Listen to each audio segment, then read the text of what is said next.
like 725 cards right now.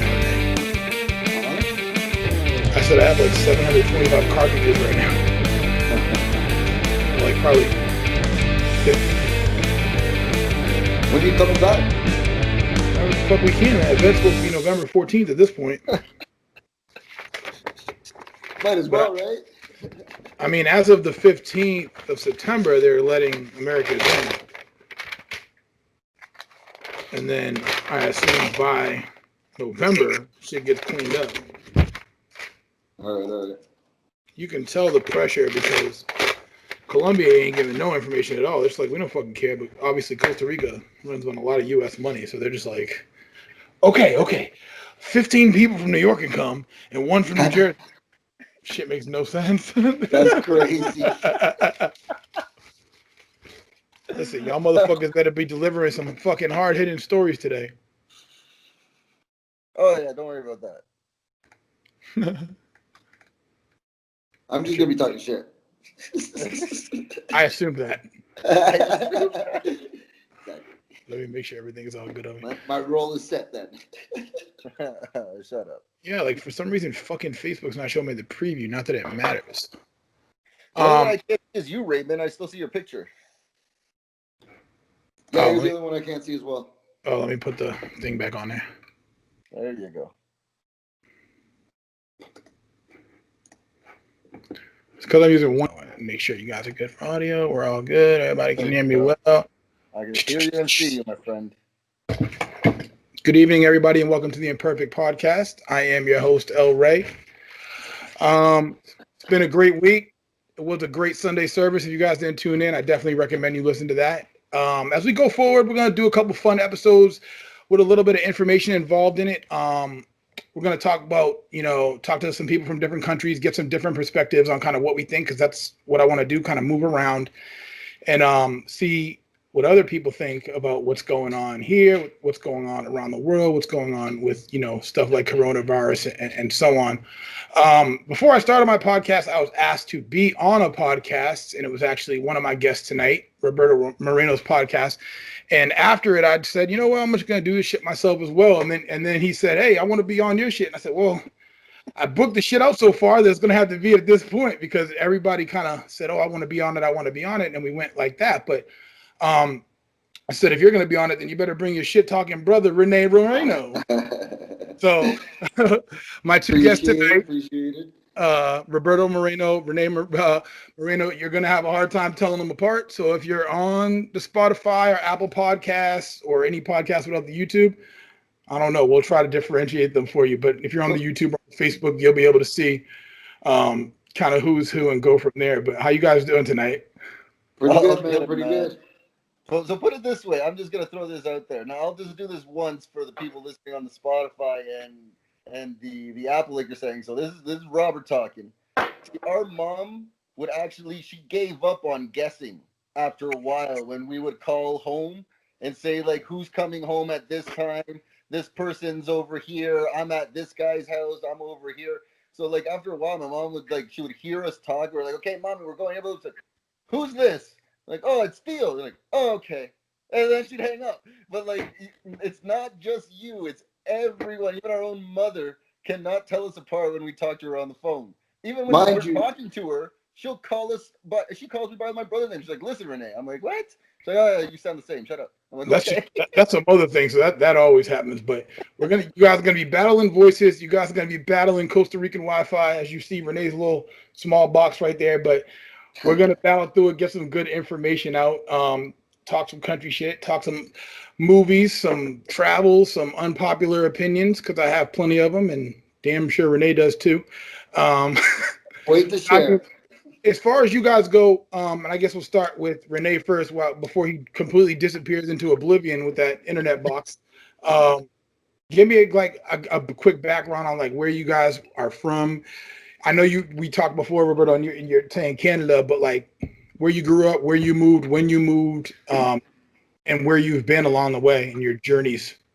All right. Well, where you are now. I'm a little international. I was born in El Salvador, and actually, I believe the year that the war started, 1977. So we lasted about maybe 5 years, and my parents were like, "Nope, let's go." So we left, the three of us, and we actually landed in Yonkers, New York. If you can believe it. My Jadakiss? father, sorry? Said Jadakiss, New York? Yeah, Jadakiss, New York, exactly. DMX, New York. And my father had a best friend from high school living there at the time. He still lives there, to tell you the truth, to this day. And we got there, and this is obviously from my mom's mouth. I don't really remember it, but we got there. She said we lasted 2 days. She saw the borough, and she's like, "Nope, I have a brother in Canada." So we ended up. Two That's how we ended days? up in Toronto. Yeah, 2 days. 2 days. Were you there for this, Roberto? No, I wasn't even thought of yet. You're younger than him? Yeah, I'm older. I'm 6 years older. What? 6 Yeah. years? Yeah. Holy shit. Yeah, man. I never even Yeah, I thought six you knew. fucking years. Had no idea. I thought you guys were like those brothers that was so close that damn. I'm thinking like, Yeah. all right, well, Roberto's gonna have the older brother opinion. Yeah, pretty much. God damn, we gotta count on Renee. So yeah, So- so we got to Toronto, and we settled in the what would it be, northwest end of Toronto, a city called Brampton, and we stayed there, finished high school, went to college, got a first job, and this guy down here actually left the country first. Yeah. My parents, when my grandmother died on my mom's side, she left us some property and stuff, and one was like a coffee plantation. And he got it in his head that he wants to be a coffee plantation dude. So my mom's actually sent him to Costa Rica first. The And land I was in Costa chilling. Rica? Yeah, he went straight to Costa Rica. I went to Costa Rica to study because it was a lot safer than El Salvador to go study. Mm-hmm. So because we had a couple connects here, she was like, "Okay, I can send you to a family and you can go there." Now the idea was cool, and like what I said in the pre recording, it takes a while for me to just kind of do it. So like once I saw like what I had to do, oh, I no, it didn't happen. I went, okay. Listen, me and TT did the shit like a couple months back. We were at the Starbucks farm. We was on that shit picking beans for an hour, and we only had like goddamn 20 beans. And they were talking about it takes 50 to make one espresso. I was like, the fuck?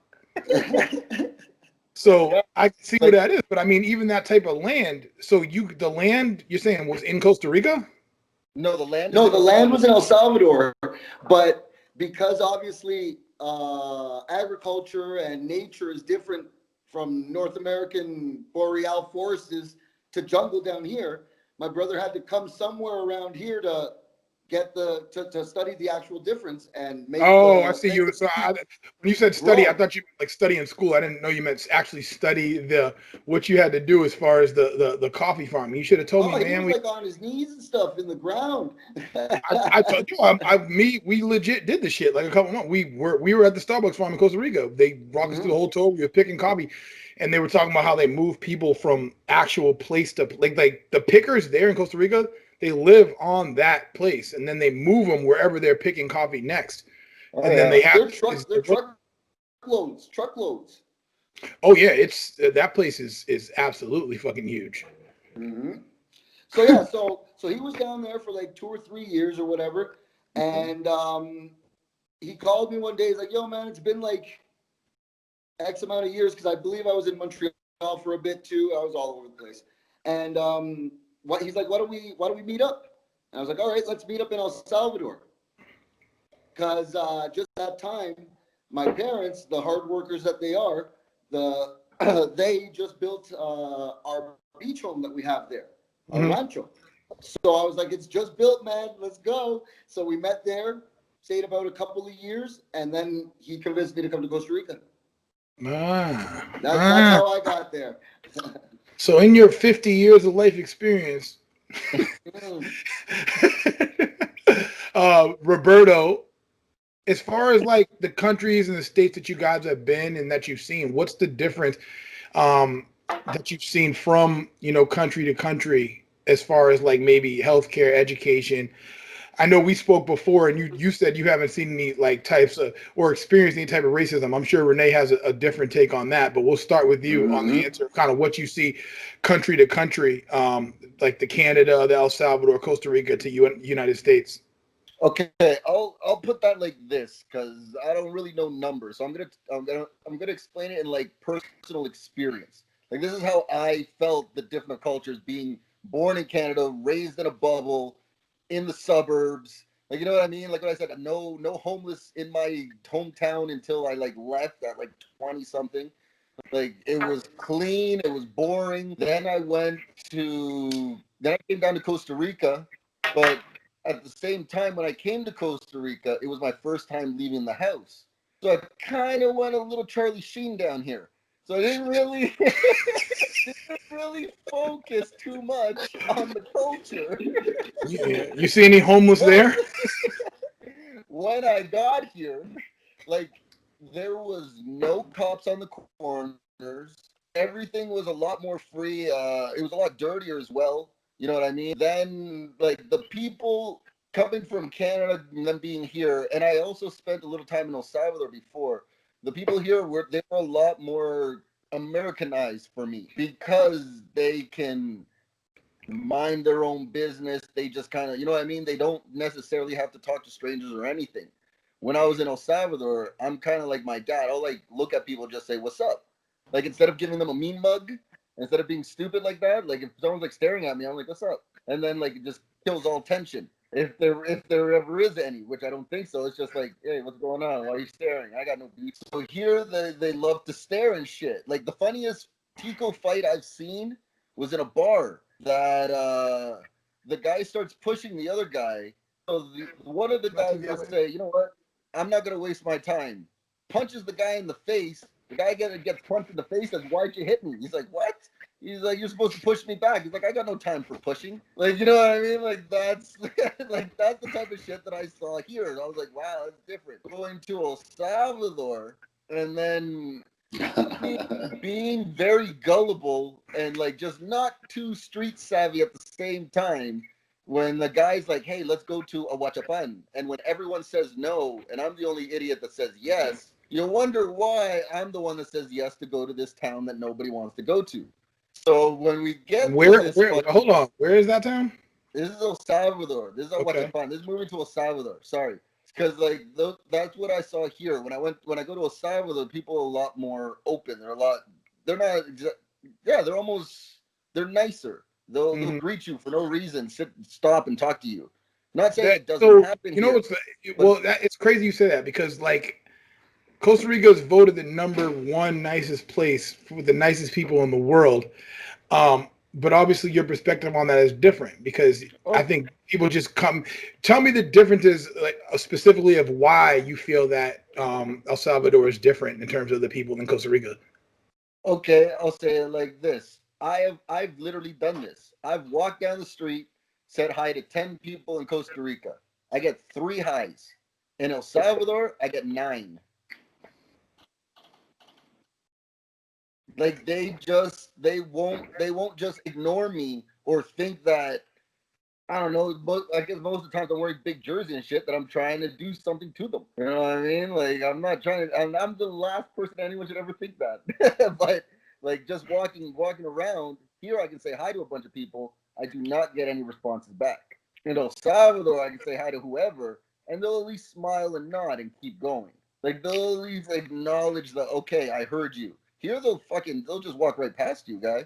Get out of these are the I don't even care that I live here. It's the Swedes of Central America. There's nothing wrong here. There is no poverty. Everything's happy. Everything's pura vida. Everything's great. Nah, B. I don't Oh fall for shit! that shit no more. I mean, I see. It's like a bit. It's like the difference between the Northeast and down south. Like down south in the United States is like that. People say hi and shit. America I'm and from Canada. Boston. People don't say hi, but in Boston, we're not voted the number one nicest people. We are assholes. We know we're assholes. People know we're assholes, and that's how that goes. But Exactly. how about you, Renee? As far as your experience from country to country? I mean, I'm way more traveled than my brother, anyways. Yes. For judo, I've traveled almost around the world, except for Asia, I guess it would be. And every country's different, right? At the same time, like my brother was saying, he pointed out a good thing about El Hold on Salvador. 1 second. Motherfucker, you went everywhere but Asia for judo? What are you, the fucking perfect weapon? Some white American guy in a karate movie? I was. I'm serious. I don't know how, but yeah, yeah. For what Yeah. was I? Minus 60 kilos and then minus 66 kilos as a senior.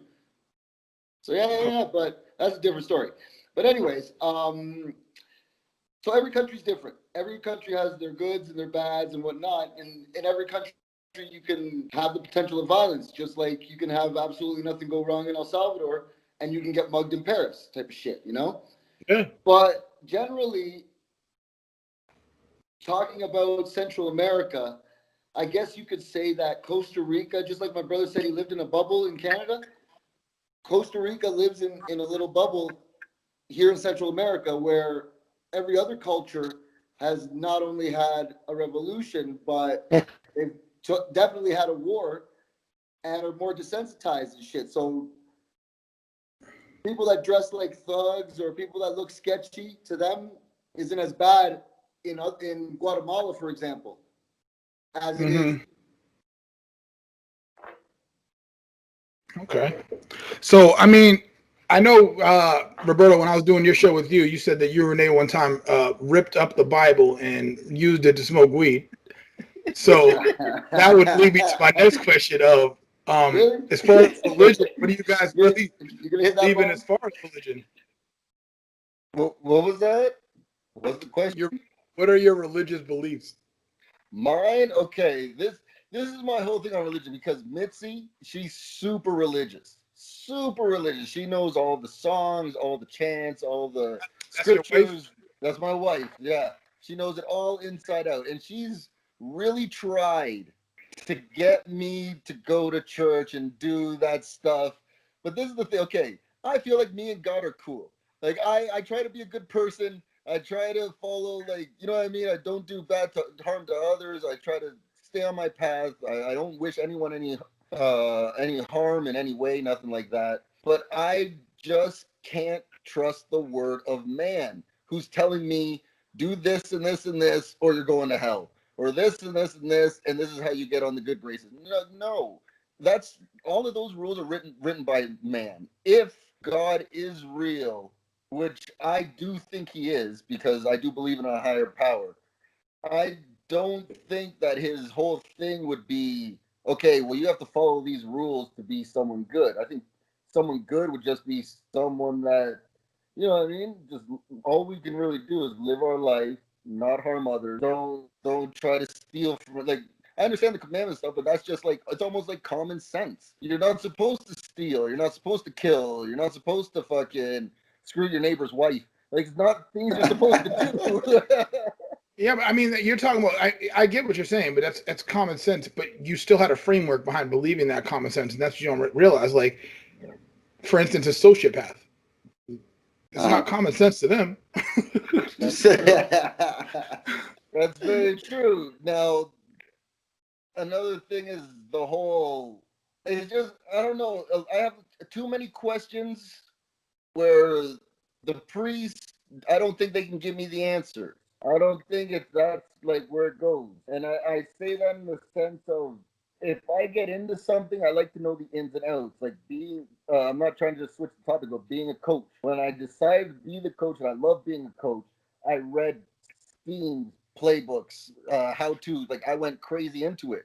So when I actually tried to be with Mitzi and ask questions about religion, it's like it's almost like an auto dial where they just go to a book to quote it. I'm like, yeah, but what about this? I don't ask for an example because I swear to God, I'll draw a blank. But like, I'll be like, yeah, but what about this? Like this, and she'll be like, oh, well, it's said in blah blah blah. I'm like, yeah, but like I'm trying to think of it as as a reality. Like it's happening now. Like it's not just oh, Jesus walked on water. Like, what if it's something else? What if it was more just him preaching God and telling people to be good, and obviously, like, that wasn't the agenda that the Romans wanted, stuff like that. Like, I don't know. All right, motherfucker, stop 1 second, because your ass is rambling too much about red nonsense. I don't know what you're talking about.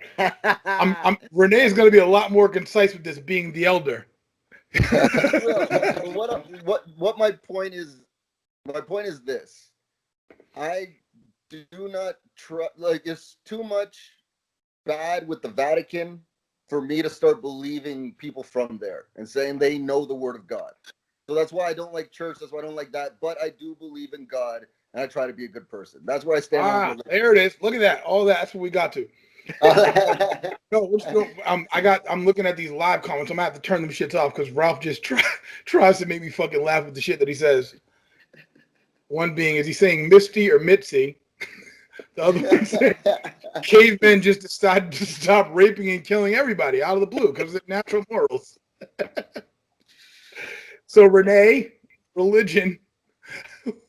Wow. How much time you got, buddy? Not as much to use for fucking Roberto. Yeah. All right, let's sum this up, I guess.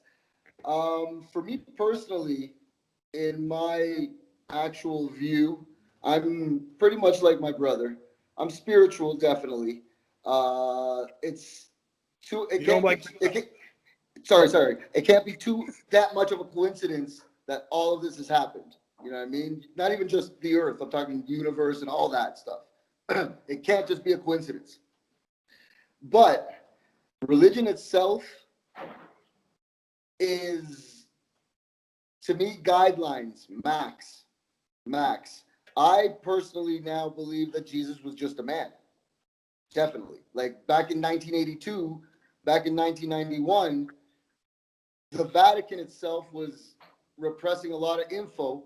Once the internet fucking exploded, they couldn't stop it. So now that's where all these alien ancestries and stuff like that are coming into fucking play. But regardless, each one, I believe, has good things to say. The Buddhists, uh, the Quran itself, the Bible, but you got to take it with a grain of salt. Um, Heaven and hell, to me, does not exist. That's a metaphor for sure. To keep people in line, that's a archaic, like Dark Ages type of fucking trick to keep people in line and stuff. And so your realistically, belief is what? huh? What is your specific belief? What do you believe? What do you wake up every day and believe? That there's a God. That there's a God? Huh? You said that there's a God, but just Yeah. obviously not falling subjective to all those man-made rules. Oh, definitely not. Definitely not. You try to live like a good human being, obviously, but for me stealing a Snickers in '96, I'm not going to hell. You know what I mean? that dogma crap doesn't fucking fool me. For sure. I forgot this, but for everybody that's watching, make sure that you subscribe on YouTube.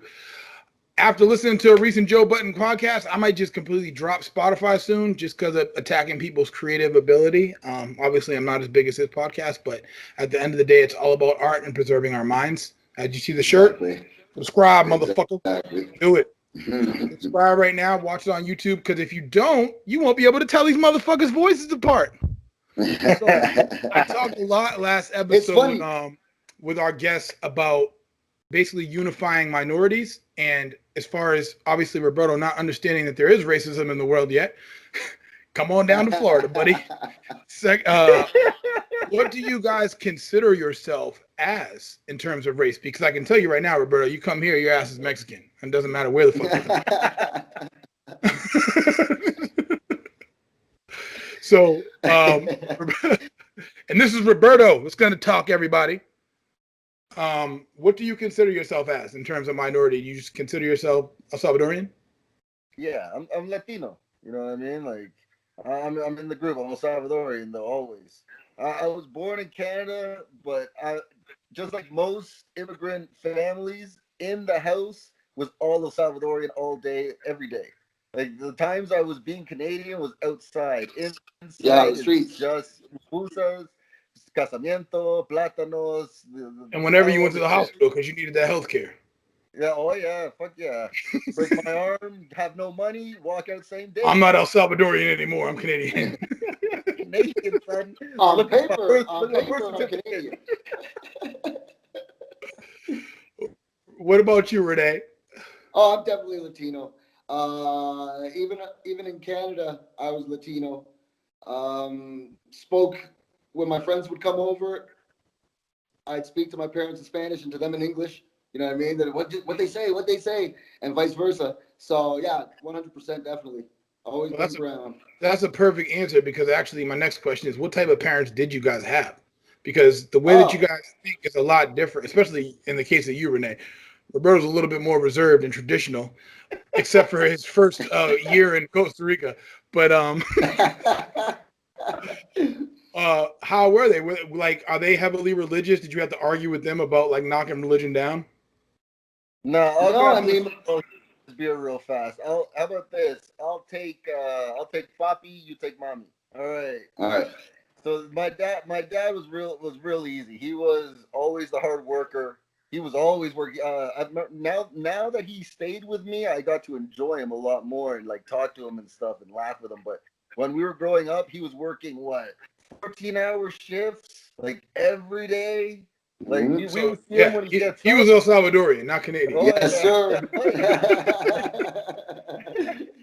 Like every day, like they'd go to him and be like, "Hey," and he's Renee Senior, right? And his dad's Renee as well. So my brother's the third. Yeah. So like he was just always working. Like we enjoyed him. We saw him. We like watched football with him and everything like that. When it came, he was always there for punishing. I'll tell you that much. He was always there for that No, one. but so like as far as like the thought process, are they heavily religious? No, no, we would go to church like on Easter and Christmas sometimes. One time I ruined Christmas. We'll talk about that later. But like we would just go once in a while when my mom's mom died. Like we went like our grandma. We went to church, but that was about it, man. Does he Yeah. sound exactly like y'all two? He's loud like us, but doesn't sound like us. Yeah, we got it Um, from him. That's his so curse. so He gave to us. both of them not really religious. So I guess that's why you guys kind of yeah. My mom was kind of open minded with the religion thing, so like she believes in the shit, but always gave you the opportunity to be open minded and believe what you want. Wasn't going to fight with you, but obviously you see a lot of situations where people are literally getting disowned by their parents because they choose to believe something different, and that's suppressing you down to a box as it is. Renee, this is a question for you because I got into an argument recently with somebody on Facebook and recently just found out that Che Guevara is a fucking racist. You know about that? He's a what? A racist. A rapist? Racist. Oh, a racist? Hell's yeah, he is. He's Argentinian. Thanks for the explanation. Fuck yeah. So I I can mean, what totally what was believe that? that. Somebody saw a picture of Mike Tyson. He has a big Che Guevara tattoo right here next to this. I know that. Subscribe. And they were like, why the fuck would they have a tattoo of him? Because he's racist. Because obviously at the time he got it, the shit wasn't out. And Mhm. then they got a hold of one of his journals and started reading it, and it was just like completely demolishing all Africans, to completely demolishing Mexicans, and talking about them in demeaning ways. So now I Oh look at yeah. it, I go, maybe there's a reason that Castro sent him to Africa. Yeah, yeah. I was just gonna say that. He went to the Congo and he didn't last like a month and a half. And in his diaries, he was talking shit about them too, about they're undisciplined and la la la. They'll never be like us. Blah. They're not revolutionaries. Yeah, totally. I totally see that. Yeah, I didn't know that at all. So I mean, as far as Castro, I know we talked about him, and what is your take on him? On Both of you. Castro. Yeah. Oh shit. I mean, listen, they all mean well. They all meant well. I'll say this much. To begin with, every revolution from the French, you know what I mean? It just depends on how they handle power and politics. Now, Che Guevara is more beloved for than Castro because of the fact that he didn't want that. He didn't want it. He didn't want any power. They made him the Ministry of Treasury, if I recall, and he was barely even there. Guy, he didn't like that shit. That's another reason why he left. So Castro played his part. He chose his side. I'll say this much: Cuba really suffered under him. That's for damn sure. Because any type of, I mean, communism looks good on paper. You know what I mean? But with humans and free will and shit like that, that shit'll never work. With masses, it just won't. People will think that they're underappreciated. People will think, you know what I mean? It happens in regular offices every day. Like, why does he have that job?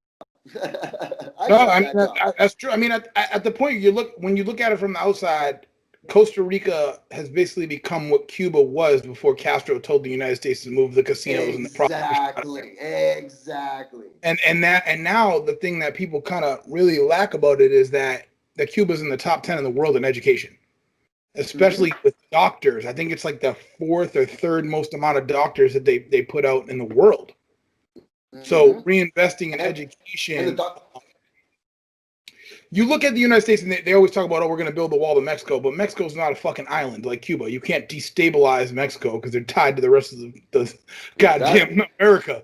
So it's not like what they try to do to Haiti and what they try to do to Cuba as to where it's like Mm-hmm. we're going to make a threat to you and then it'll actually destabilize you. And that's obviously kind of what happened there to where people look at it like, oh, we don't have what we had anymore. It's funny because specifically with Castro, when you encounter Cubans that are darker skinned, they have no issue with them. When you encounter the lighter skinned ones that are in Miami, they do. Yep. They're the ones, right? Because it's because they're the ones that got fucked with the agrarian reform. Oh yeah, I mean, what happened was when people go from rich to being told they have to be, giving and helping other Like people. everyone else, yeah. What's going on in the United States right now? Everybody thinks like, no, I'm working my ass off, and not realizing what's going on. Mm-hmm. Roberto, in your opinion, and we'll get to Renee to answer this question after. What does the United States currently look like from your point of view? Shoot. Like right now, or like what I think when I like, or how I think of the state. Anytime I ever ask anybody the question, it's before coronavirus, because I don't think anybody could have handled that shit. Like Costa Rica is absolutely fucking that shit up, and we'll get to that down the road. Oh God. You know Well, the Minister of Health just got it? After he quit, Yeah, he just got it. the motherfucker resigned and then got it. Yeah. I swear that's to God. that's some bad luck right there.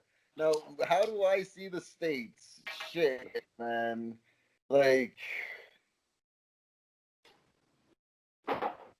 first of all, I don't even know how this guy got into office. I'm still baffled by that. And that's already from time, man. Like how I understand like the double-edged sword, but literally like the shit that comes out of his mouth. And I am the least woke, least watch news person that you've ever met. Like I swear, I do not pay attention to news. Costa Ricans watch news like religiously at 7 and 6. Yeah, I do. I've never voted. I've never done so. Like just seeing the stuff You that I see fucking from the state. slacker. Yeah, that's right. So seeing I've never voted either. I've never voted either. seeing like from the outside in, it's just always been like, how is it so unorganized? Like, how have they not gotten it yet? Why is like this stuff happening? Why? How? How is it like the states still have? And I saw this from a video actually. I think I put it on my Instagram, and I didn't really think about it. How are they still celebrating guys from the South? They lost that war. Like they represented racism, but yet there's still so much monuments, streets named after these like colonels that literally just wanted to keep slaves. And it's like, I mean, how do they not? let me put this in perspective for you, right? The start of the revolution against slavery started in Haiti. They completely fought off 3 different regimes from invading Haiti, and they still have European statues everywhere because of fucking religion.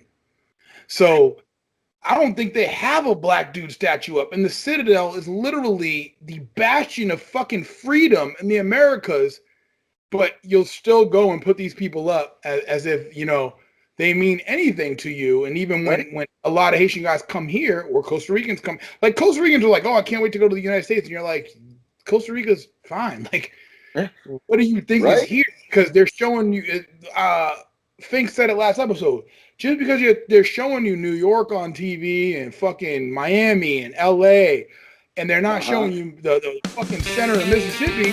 The center of Mississippi look the same as the most rundown shit you've seen in Costa Rica. Trust me when I tell you, these motherfuckers living out of fucking shacks, doing all that crazy shit that they do. But it's funny because from your outside perspective, I ask you this because, people will like, oh, all they do in China is eat bats. And I'm like, if somebody showed people from another country Fear Factor, like, hey, you want to see the United States? Here's Fear Factor. They're going to go, these motherfuckers are just out here eating bull dicks. Like, that's what they do in the United States. And then you assume that the whole country is doing that. So you can, like, where people are like, oh, there's looting and rioting, you can literally take 5 clips of some random fires, say that there's looting, and then from the outside perspective on the news, you think the whole fucking country's on fire. Yeah, fire. Yeah, exactly.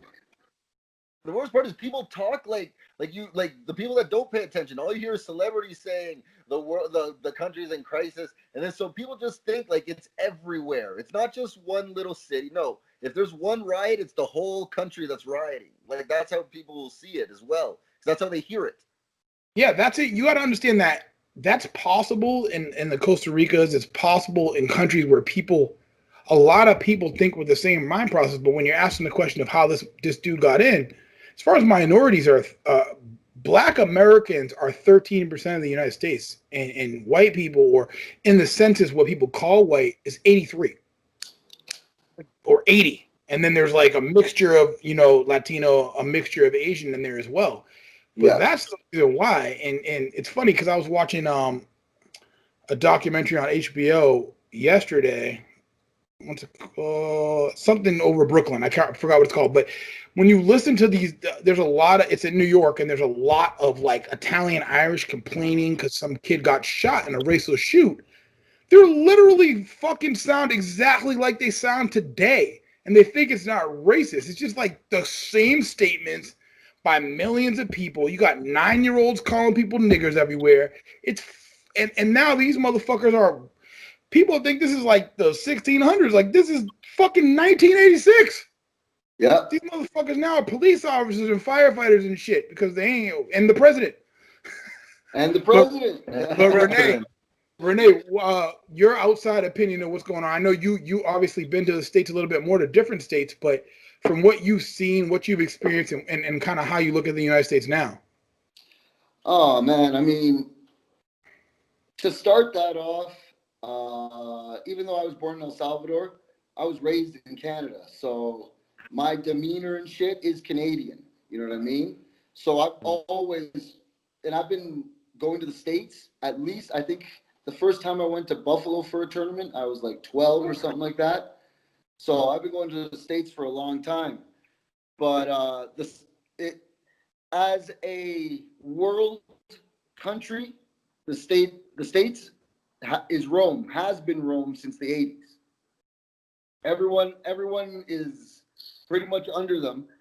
And that's the whole, what you were talking about, the whole point of view of all the Costa Ricans want to go to the States because they just see fucking the Statue of Liberty and the Hollywood sign and shit like that. So that's how Canadians and everyone else was fucking looking at them since Reagan, pretty much. And that's a different topic. Reagan himself, that administration. But since then, pretty much the States is wrong. You're the powerhouse, Everyone looks at you, blah, blah, blah.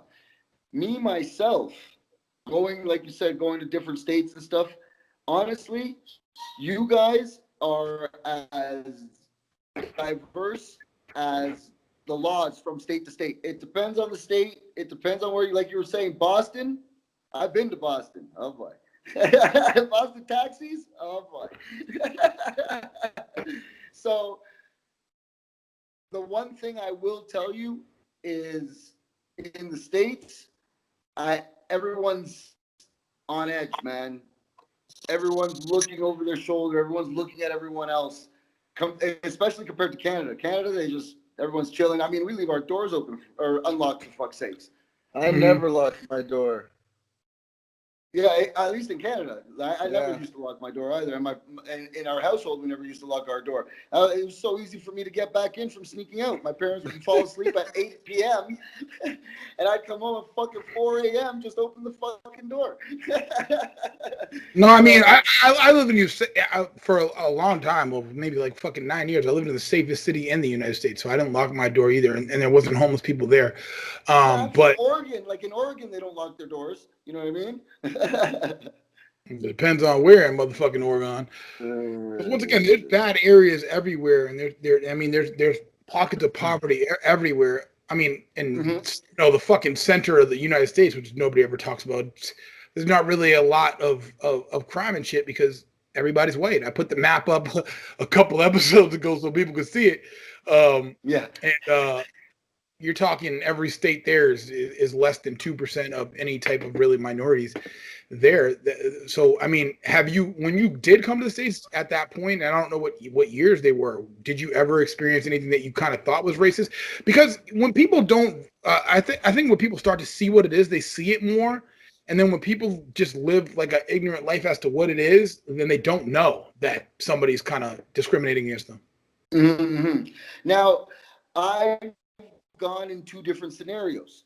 And the years I went to the States were like, what, 1991 until about 2010, 2011, maybe around there. And I've gone in two different scenarios. So when I go with the judo team, and we're all wearing our Canada fucking judo jacket, and we all go to, even if we're drunk, even if we go to a bar, we get drunk, or even if we, whatever, there's not really too much racism. When I go on my own to vacation and stuff like that, amongst the people, I didn't really get a lot, but amongst police, I did get a lot of looks. Mm-hmm. You know what I mean? Even just, I remember one time I went to go visit my friend Jackie, this girl Jackie, who was like fucking which had a scholarship for softball at Michigan State. So this is up north. You know what I mean? At what state? The Calmer states. This is even the Calmer states. What state is it? What state was it? Michigan State University.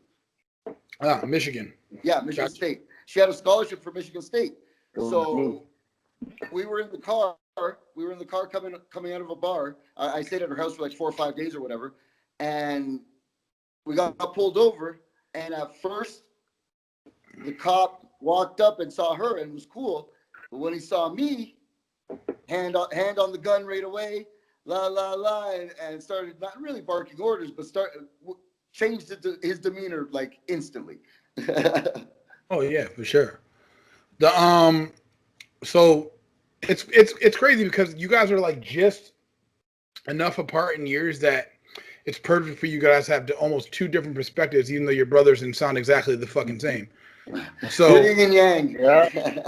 Yeah, we are. Roberto, what kind of, from an outside perspective, what were you taught about Christopher Columbus? Christopher Columbus. Pretty much found North America by accident, and that's pretty much all I ever learned from him, man. I never we don't really learn about, like, they were teaching us in history, teaching us more about like Native Americans than they were actual like going into Christopher Columbus and shit, like Inuits and Huron and all those. Like we learned a bunch about them. What's a But Native Christopher American? Columbus, What's a Native American to you? The Five Nations, the Cherokee, the Seminoles, all that stuff. But up in Canada, the Iroquois are a Canadian Native American tribe. So what are you guys? What? Are you not natives? Us? Yeah. Yeah, but from a different America, a different part of it. I asked this question a couple episodes ago. Well, what's the difference between a native in Texas and a native in Mexico? Really nothing. But a native in Texas and a native in, say, Northern Ontario is a big difference. Oh, unquestionably. If there was even natives up there, because I mean, as far as just your demo, there's a lot. I mean, mostly back in the day, the darker skinned people stayed by the coast, by the heat. Yeah, moving to exactly. fucking Northern Ontario. Yeah, but that. What do you want to see? No narwhals shit. But yeah, Christopher Columbus, man, we didn't learn anything. Like my brother over here is the history buff, right? So he's the one who told me more about him, like the actual ravaging and the raping and all the shit and bringing all the germs. All like he's the one that explained that to me. But in school, man, we didn't really. I never covered him, man. Tell you the truth. I don't want the perspective of your further learning. I want the perspective of like exactly what you're saying, what you were taught that much. Because you know, if you don't further your education and you don't go and listen to your brother, then that's what you fucking believe forever. Yeah. Christopher Columbus never came to North America. Never ever landed in North America. But that's what they taught you. So that's what you think if you don't further your thought. And that's just a point that I make to people all the time, where it's like if you don't keep thinking, then people are gonna fucking think for you. And you can't let that happen. But let's change gears a bit, have a little bit of fun, you know, talk some movies and shit. Because I know you guys have fucking horrible taste in movies. Yeah, right. Listen, Apocalypse. Listen, Apocalypse. Yeah, listen. Like, how do you like so listen, just to start this off, I'll get my unpopular opinions out the way right at the beginning. Mission Impossible, Harry Potter, Star Wars, Star Trek, Transformers, all fucking suck and are overrated as shit. Yeah, take that, motherfucker. That's the whole trilogy, son. Holy trilogy. Harry Potter sucks, first of all. I haven't read a page of that book, and I haven't seen 1 minute of the movie. So I agree with you there. I've seen one movie for a girl, and it was not worth that. It was not worth it. Yeah, fuck that. It worked, but the movie was not worth it. It wasn't at all. Like the movie, they all suck. But Star Wars, no, you crazy, man. There's been two. It's a blueprint to so many movies, man. Like just how they did it, how it goes through. Yes, it is. All right. So with that being said, what we'll do is let's run down some genres and see what you guys think as far as what is what. Number one. All right. Ralph, it's not wine, it's whiskey. Come on. What's the best superhero movie ever? Horror? The best superhero movie ever. Oh, for me, it's Endgame. Yeah, you're out of your mind. Renee? Oh, man. He's like, you suck next. I want to get y'all opinions. Yeah, go. I'll answer mine after. You know what? I'm going to be weird about this. I actually like Infinity War more than Endgame. No, Infinity War is twice the movie of Endgame. Yeah, I'd say Infinity War. I like Infinity War more than Endgame. For me, I broke down in tears of both, but I like Infinity War better. I didn't break down tears in anything. I broke down tears in fucking Black Panther. But the number one superhero movie, in my opinion, is Dark Knight, and it's not even close.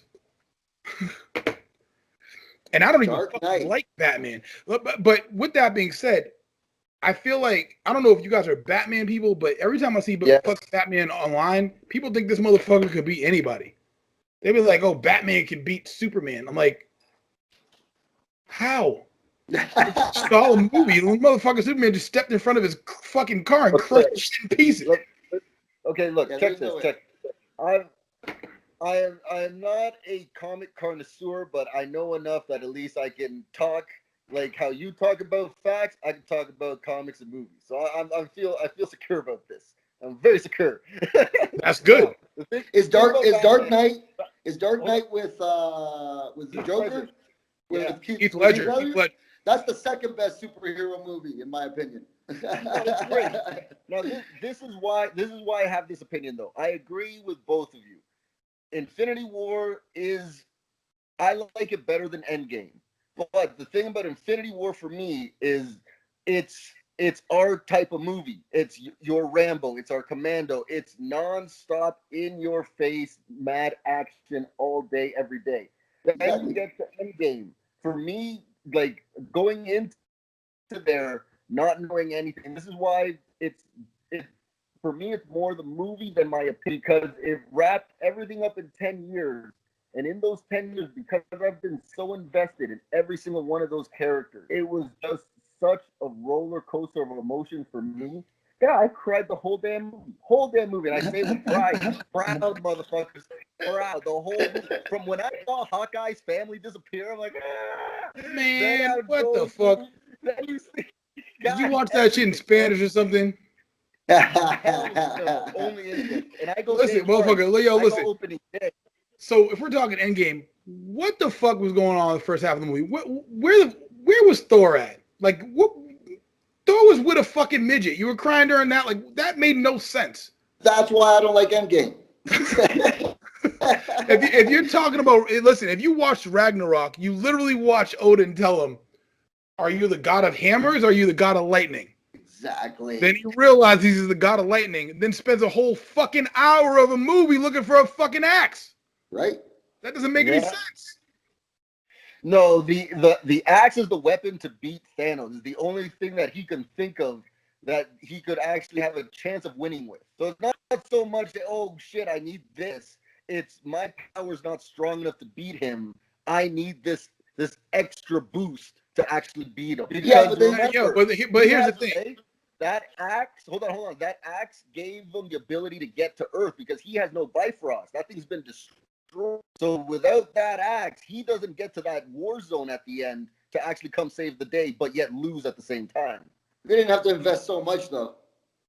So True. first and foremost, because I am a Marvel expert, There you go. Captain Marvel is stronger than Thanos with the fucking gauntlet.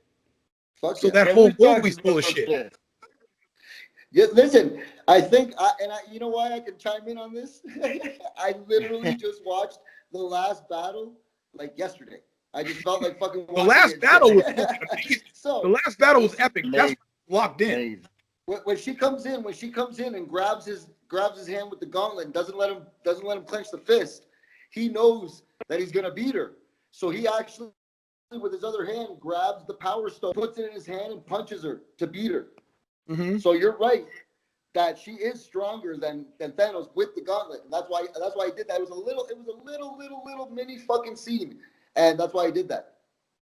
What happened to Roberto? Costa Rican I Wi-Fi? have Oh, he's no back. He's clue. back. No, that was the wife messaging. I tried to put the message up and it God flipped damn over. it, wife.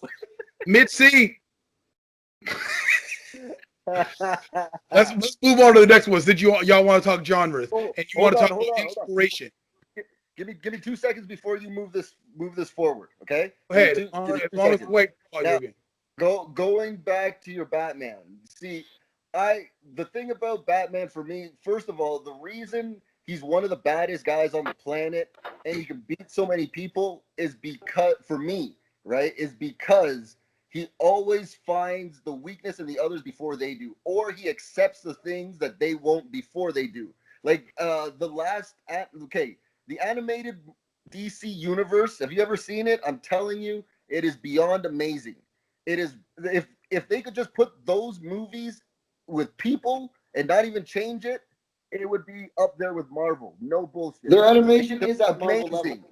And Bro, like the Batman, last I don't give a fuck what the animation look like. Batman is fighting like regular niggas. Like the Penguin is just a regular fat dude. You just said on the planet. Yeah, fine. Be on the planet. We're talking about fucking MCU. We're talking about fucking Superman. He's not from the planet. Yeah, I know. Now imagine that. And you he's can also white. You can outsmart him because Superman's too all uptight and shit. Fuck So he's that. just as white as Batman. And then I don't think people realize he has laser vision. This is like when somebody said to me, and I fucking hate Dragon Ball Z too. So add that to my unpopular Yeah, I opinion. hate that shit too. Yeah, put that shit in there. Somebody said to me, Goku would beat anybody in Marvel. I said, Galactus would step on your fucking planet while you were eating rice ball soup. You wouldn't even know what happened. Yep. But like, if he goes to Super Saiyan level 5, and I'm like, you won't even know what happened. You just be fucking having a regular day, and your planet's obliterated. You're obliterated. By the time you're trying to get mad, he's already at that level. So it just doesn't matter. Like, I'm not getting into this fucking Batman shit because Batman is just a regular fucking white dude with a lot of money. He's not smarter than Stark. He's not smarter than Spider-Man. He's not smarter than Thanos. No, he's a different smart though. Remember, he's not science smart. He's detective smart. The fuck does that mean? This is operating with the problems. What does that mean? Trying That to means solve he a who sees buy shit that crack they on don't some see, fucking block okay? somewhere. That means he sees shit that they don't see. That's what that means. That's why he outsmarts Joker. That's because they don't see the stuff he sees. No, it's because Joker's a fucking human. Next question. Next question. Best action movie, Mr. fucking Star Wars. Let's see what movies really inspired other movies. Ooh, action. Ooh. I got 2 for you, so I'm waiting for y'all opinion. So, if we're talking things that changed the game, for me, No, your go-to, yo, I gotta watch this action movie. I have movies that are that, and I know they definitively changed the game. Star Wars didn't change shit. No, they made a blueprint. It wasn't changing. For me, the one that changed the game was Matrix. But action movie, which one do I? What movie can I watch like every fucking day? I would have to say, I don't know, man. Is Predator sci-fi or action? I put it in action. Motherfucker, there's no rules. This is the Imperfect Podcast. So Predator is Renee, what you got? Son, Predator. It's Predator for you, Renee? I can't tell whose voice that was. No, that was my brother. That was Robert. All right, what you got, Renee?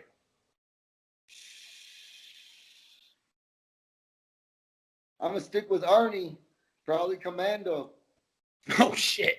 Listen, I can watch Commando 1,000 times. Love it. Commando, but it ain't changed shit. I saw it last my two, and Roberto, you hit one of them. One was The Matrix, which changed a lot. Yeah. It changed a lot in terms of cinema. It changed a lot in terms of filming and how they filmed movies and action movies. I mean, you saw Max Payne. They got all of that from The Matrix. Yeah. All with cameras. And the other one for me is Terminator 2, which is easy. Terminator 2 fucking for the next 20 years changed the way that people filmed action. You're talking about fucking T-1000 is like ingrained in action society forever. Yeah. Where he was portrayed. Like the actor, like there's certain people that me and my brother know as only their character. Like Frank Castle is Frank Castle. Like everyone knows who I'm talking about. If I say, yo, you know Frank Castle the Punisher? They're like, yeah, I know that actor. See, that's T-1000 forever. Like he's always gonna be T-1000. So speaking of the Punisher, I had no issue with the Punisher movie with John Travolta. That movie was dope to me, but it flopped. Did you like that one? With Christopher Lambert? When you can make jokes about the movie while you're watching it, that's when it's kind of going downhill, man. I could laugh at it. I didn't want to laugh at it. The Punisher's bad. Like the Netflix show, I love that one, man. Yeah, but that was after people knew that you could go that dark. I mean, in the fucking movie, he took a fucking knife and stabbed a dude right here through his teeth. Yeah, he did it, but like throughout the whole movie, I was sitting there, I'm like, punish that shit. See, that's the problem with motherfuckers that smoke as much as y'all. Y'all fuck movies up for yourself. And you don't even know what happened. But it's a blessing and a curse because you can fall out of a movie very quickly, or you can invest very quickly. You're 100% right, but then you're telling me some random C film is like a fucking A-list celebrities in that motherfucker, and I'm like, what were you watching when you saw this shit? I don't. We're gonna go pretty much all the genres. So best horror. Freddy. Okay. Number one. Who said that? Rob. Can't tell. Costa Rican Wi-Fi is killing me. That was Freddie? Rob. Freddie, really? Yes. For me, it was Freddy because it was something that scared everybody when it came out. It wasn't just, oh, there's a guy with a hockey mask, or, oh, it's just like people were scared to sleep after that movie came out. Yo, people left when Friday the 13th came out, people left the fucking theater. Really? It was like the first thing that was, other than the original Evil Dead and Friday the 13th, people walked out the theater because it was so gory at the time that people couldn't handle it. What you got, Renee? Exorcist as well. Of course, you're 50, so well. Exorcist, yes. That would have been my choice, The Exorcist. That scared the fuck out of me when I was a kid. And I used to love horror movies when I was a kid, and they would come out every year. Like, I started watching Nightmare on Elm Street since Nightmare on Elm Street 2. Mm-hmm. So I was like 7 years old when I watched that, you know what I mean? So I'd wait every year to watch the new one and stuff, and the only one that really scared me was Exorcist, man. Yeah, I seen all. I mean, I can tell you because obviously, so as far as adults, do you guys not watch horror movies, or you just nothing else? No. That was me. That was me as that was my answer for me the most impactful, the best one, but not as a movie. The nowadays more modern, I'd have to go with. We always say this. You and me, you and I, Raymond. Evil Dead, the remake. Ooh, yes, sir. Ooh, that's a doozy, sir. Oh, yes, sir. Did you finally watch it? A doozy. And you know what really was crazy for me when I first saw it? The first Saw movie. Oh, the first Saw movie was so crazy story about the first Saw movie. Yeah. I had 5 sneak preview passes. I was working at Puma. Somebody walked in and was like, "Hey, I got passes this," and I was like, "The fuck is this bullshit? Saw? Fuck this!" And I threw them away. And then when I saw the movie, like I was like, "Yo, this movie's fucking." Obviously, they got stupid and just went to gore. But that movie, the first one was so well thought out. The first one was well. I was like, "Fuck, I should use those sneak previews." But the Evil Dead reboot, and I told Melina, I don't know if Melina saw it yet, motherfucker. If you're in the comments, say something. Melina, you gotta keep watching this. I guarantee Melina has not seen. I'll put 20,000 colones. Melina has not seen that movie. Yeah. now this is the thing, okay? Now for me, there's a difference between gore and horror. Yeah, I know you can put them together. Like you got seven's essentially horror, and then there's gore. But for me, it's like, for instance, The Ring, fucking destroyed my mind. But yes, almost 50-50 for people. Like, people were like, didn't bother me at all, and some people were like, yeah, that was fucking crazy. Yo, it got me. It got me for fucking weeks. But that's why I say Freddy. When I saw Jason, I saw like, which one was the first one I saw? It was with you, Neneto. It was probably the one 7. where the guy eats the guy's heart. It was so ridiculous. Like that was Freddy versus Jason. That was Freddy versus Jason. That was Freddy. There you go. No, like, Jason Goes to Hell. That's what it was. Jason Goes to Hell. Jason Goes to Hell. Like, that was the first one I saw. You know what I mean? Like, when the horrors came out for me, I was already older. Like, what got me when I was young was the original It. I watch it now, I laugh. The remake. How old are you? How old are you? I'm 36, man. You're the fucking same age as me. Get the fuck out of here. The fucking It remake is fucking insane. Are you crazy? No, I love all Evil Deads. I love Army of Darkness. I go. No. I love all of them. I've seen the Evil Dead remake. Have you seen that? That was great. I watched it when it came out, man. I watch all the horrors. But the thing is I haven't seen a horror that got me to feel like I did with Freddy Krueger. I have not seen one yet. Once again, you're comparing yourself to when you were a kid and the way that you approached it. So that kind of affects. That's my bar, though. But I try to just go in and invest. You know what I mean? Like, I go in. Like, when I watched It, I know, like, shit's gonna happen. But there's parts where I'm like, yo, I get those goosebumps, and it feels good. I like it. The It reboot was fucking great. It was better than the original. But obviously, people were kids in the original. But the It remake, especially the first part, was fucking crazy. It's the best thing that's come out in 30 years. What, It? No, Evil Dead the remake. Oh yeah, the Evil Dead the remake. So the original Evil Dead is a cult classic because I don't know if you know this, but like the dude who made it, Sam Raimi, he also made Drag Me to Hell, which is a very good movie. Yeah. But the scene where they're going through the woods, like if you look at the making, it's literally a guy with a fucking camera on his head running through the trees Yep. trying to avoid him. They talk about the story, but the remake had no comedy. That shit was just straight horror from the Yeah. beginning to end. No, that was crazy, man. Like I go as deep as. Did you watch Ash versus Evil Dead? Yes, I love that Uh, show. On It was the Stars, greatest show ever. I love Yeah. Bruce Campbell. He's fucking hilarious. Yeah. I've It's seen Burn the Notice. I watched the whole Burn Notice. Oh, nice. I don't think I can go that far, but I love Bruce Campbell though. Um, All right, now so What's next? What's next? let me pick the genre on this one. What is Here we go. I'm gonna even go into this. What's your favorite romantic comedy movie? okay, motherfucker. What? No, I didn't even have that on the paper. What is Yeah, romantic yeah, comedy? fuck that crap. That's like the How do you same know? movie 1,000 times. I don't. They just do the same shit every single romantic comedy. So I don't. I don't watch none of that crap. There's funny shit, guy. All right, go on, move. Just carry on, carry on. No, you. I get it. It's funny, but they like romantic comedy is the most psychological like studied. It's almost like they run market research because it's the same jokes, the same comedies, the same relationships, the same problems. I gotta go catch the plane. She's about to fly somewhere. Oh, He's plane. boarding I in gotta half an stop the hour. taxi. I I'll gotta never get on the make it. taxi. I gotta say I'm sorry. Here's looking at you, kid. Everything from fucking Casablanca up to fucking 51st Dates is the same shit. Hey, man. So All All right, what's next? drama will be the next one. Drama. I got mine. Do like Jeopardy. Go Yeah, ahead. right. Go. Green Mile. Oh, that's a good one. Like, man, I like Green Mile. I can't complain I about like it a lot. it, especially since mine is Shawshank Redemption, which is There actually. you go. There you go. That was another one that popped in. But I have two. It's Shawshank Redemption and it's Malcolm X. Malcolm X is my favorite movie ever. I could watch it a million times. And then Denzel's the man, first of all. Let's just get that out of the way.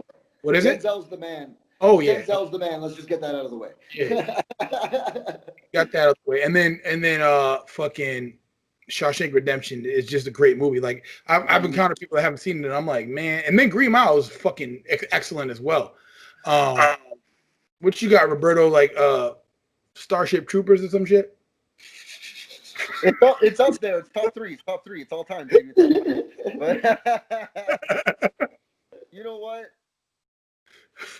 I would have to say the one that I've seen recently that always sticks out in my head is Whiplash. What's The Whiplash? drummer movie. The drummer Jennifer kid. Lopez? I don't know what that is. What? You have not seen Whiplash? Yo, it has You haven't seen it? It's pretty good. Let me look this shit up. J. Jonah Jameson's actually like this fucking jazz professor. It's like a prestige school. It's with the kid that attempted to play Mr. Fantastic in like the crappiest one. The second coming. The Second Coming. What the fuck is this movie? Yeah, Whiplash. Yo, it's amazing, man. I love it. I don't even know who any of these people are. Yeah. It was like one of those Sundance Film Festival films, man. Hey, J.K. Simmons. He won the Academy Award for it. That shit don't mean anything to me. That's white people shit. That's why people shit. Yeah, that's why people. It was a hell of a performance. He deserved it. Put it that way. But it was good. That was a pretty good movie. 2000. Okay, you said he deserved it. Now let me see, motherfucker. Hold on 1 second. Now you gotta have me look at the whole goddamn Academy Awards 2014. Yeah, check it out, baby. Nah, man, he was a beast in that movie. It was great. I love believe that movie. it. I That's can watch fine, it every but- time it comes on. Best Pictures, 12 Years a Slave. And I didn't even watch that fucking movie, so. Neither did I. Neither did I, to tell you the truth. I saw the end. I Though. don't know why. Oh, Birdman. I really don't know why, because I go into all that shit because it's history for me, right? So any type of historical events or at least themes interest me, but I don't know why I never watched that. I have no clue. I'm trying to figure out what the fuck what did they get nominated for the movie? What's the movie? And then you had American Hustle, Gravity, 10 Years a Slave, Dallas Buyers Club, I think cleaned everything that year. Wolf of Wall Street. I've seen all those. Yeah. No, I think J.K. Simmons only won for best supporting or best actor, something like that. That's all he won for. It was for Whiplash, though, and I was like, "What?" And I was even the same. I'm like, what's this movie? And I watched it. Yo, I liked it, man. It's good. It's pretty good. And that's good. It has some good like music in it too. That's the number one drama of all time, in your opinion. I wouldn't say number one though. Yeah. No, for me though, it's up there. It's mine. Oh, motherfucker, we ain't talking about up there. For me, You better give me a one or a two. We're talking about the one, Neo. The one Neo. Right now, that's my one. Oh my god, motherfucker! You gotta watch one. Go watch Shawshank Redemption later. You'll take that shit back. Right? I've seen that one, and I've seen yours. I've seen them all. No, you gotta understand one thing. Like, different things hit you at different moments. You have different times. Like, even when somebody's like, "Oh, you gotta listen to this album," like whether it's a hip hop album or whether it's an R&B album or any type of music that I'm listening to at the time, I always give it different chances at different points of the day. Because you never know, like sometimes just like, yo, I'm so fucking stressed out that they fuck anything I'm listening to. And then you discredit an entire album. Like, for instance, I went back and listened to the Lauryn Hill Unplugged album 20 years after it came out. It's top 5 ever for me. Because I was able to be at a point of maturity where I could take in all the information that was there. So, like, you might have seen something when you were younger that you're like, I don't understand anything that's going on. It's a great movie. And then you go back after you have a little bit of life experiences, you're like, yo, damn, this is way deeper than I thought it was. At first, I was just, walking to the store and buying a beer. But now I understand every aspect of what that shit includes. And with that being said, let's move on to the next one, which is comedy, which I don't even know. Fucking, it might be the last movie you saw, Roberto, but you go first.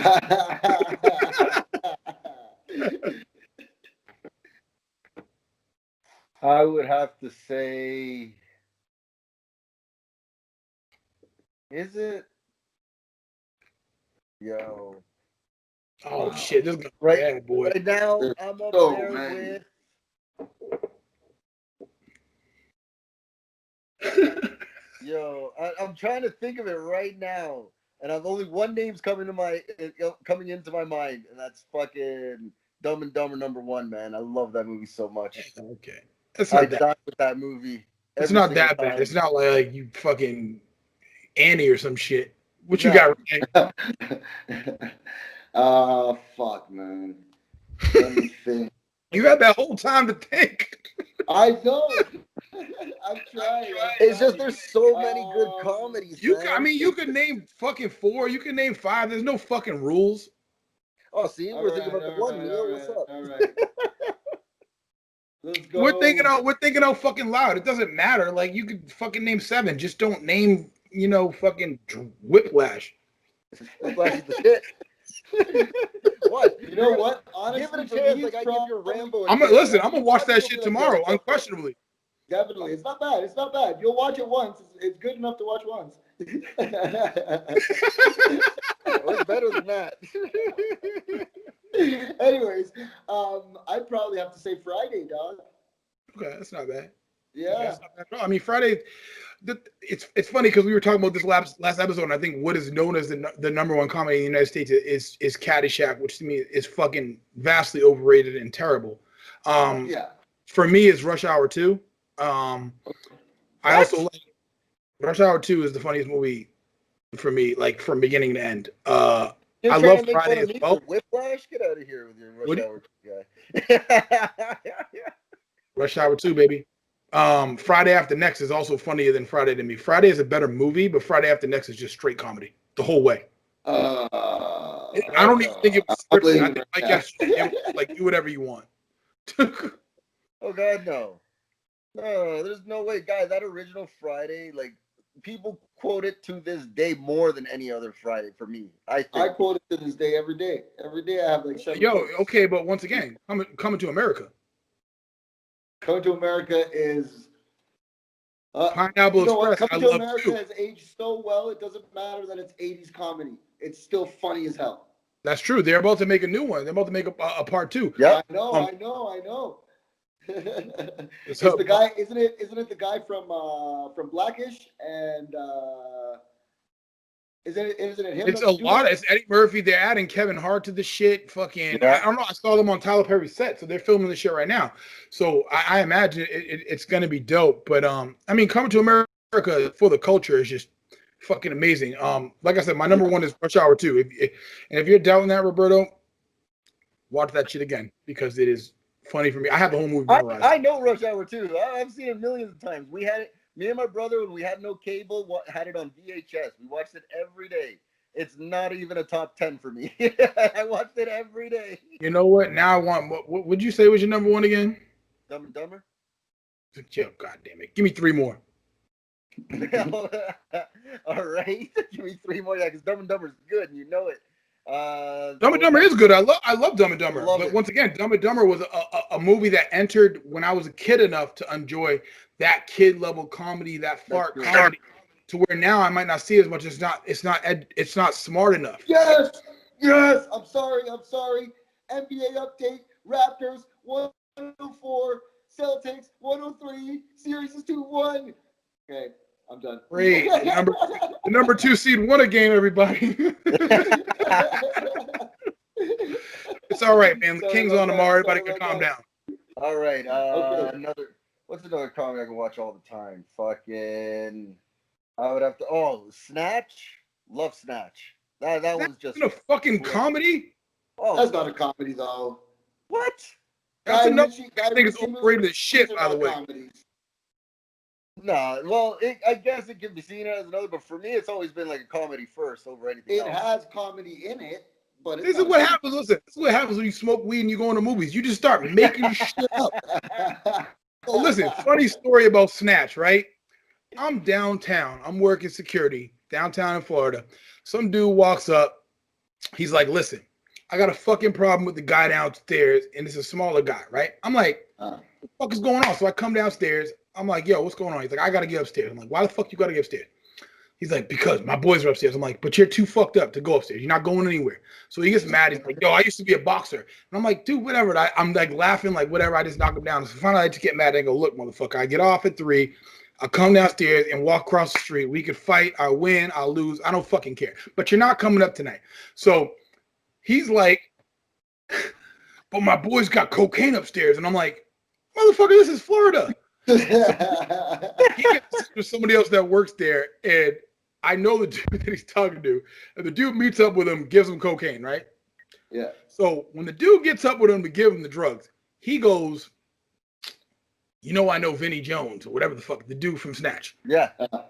And he goes, the fuck out of here. This motherfucker FaceTimes Vinny Jones at 3 in the morning. So he picks the shit up, FaceTimes him. Yeah, Vinny Jones picked up the phone, because actually, underrated horror, just to segue in the middle of this, Midnight Meat Train with Vinny Jones. Fucking insane. It is pretty good. I just saw it 2 nights ago. Yeah, very, very slept on movie. So Yeah. Vinny Jones wakes up and he goes, Vinny, what's up? It's me. And he looks looking at the phone and he goes, motherfucker, go to home and go to sleep before you get yourself in trouble. So that's my Snatch story. But now, Roberto, pick some real comedy movies, please. Not all fucking right. What's your next comedy? Fucking Hellraiser? Oh, buddy. First of all, that is a comedy come to pop. That was horrible. All of them are in Halloween the comedy, but I mean like real comedies. Like if you go on IMDb right now, you ain't gonna find Snatch. Like all I remember is my one Hellraiser story. My brother's like, no, it's actually scary. Man, I laughed that whole goddamn movie. That was horrible. But all right, I would have to say it's another one. Oh, see, man, you got your shit together. Give me no, don't worry. Give me a second. I'm like on Jim Carrey. I'm trying to think of like my actors. You know what I mean? Like I'm trying to think. Okay, this is my favorite movie of this guy. Like I'm thinking like Seth Rogen. Fucking. But Dumb and Dumber is your favorite movie from Jim Carrey, not Ace Ventura? No, I like. They're close. They're like 1 and 1A, but I like Dumb and Dumber better. All right, so you just don't see the difference between you and him, Renee. He lives that white life. White life. Let me think. We got some funny guys here. Amy Schumer, Jim Carrey. Oh yeah, I'm thinking like Seth Rogen, like fucking James Franco. Like, I would have this. Oh, Half Baked. Half Baked. Sorry, number 1 of all time. Half Baked is my favorite comedy of all time. You son of a bitch! I'm not even gonna argue with you on that one because I do love me. I have that movie memorized as well. Memorized. Switch it up on Renee. Best foreign film. Best what? Foreign? Yeah. Ooh. Not like an El Salvadorian snuff film. I mean, like, just the shit that made IMDb. Yeah, I can't talk about those.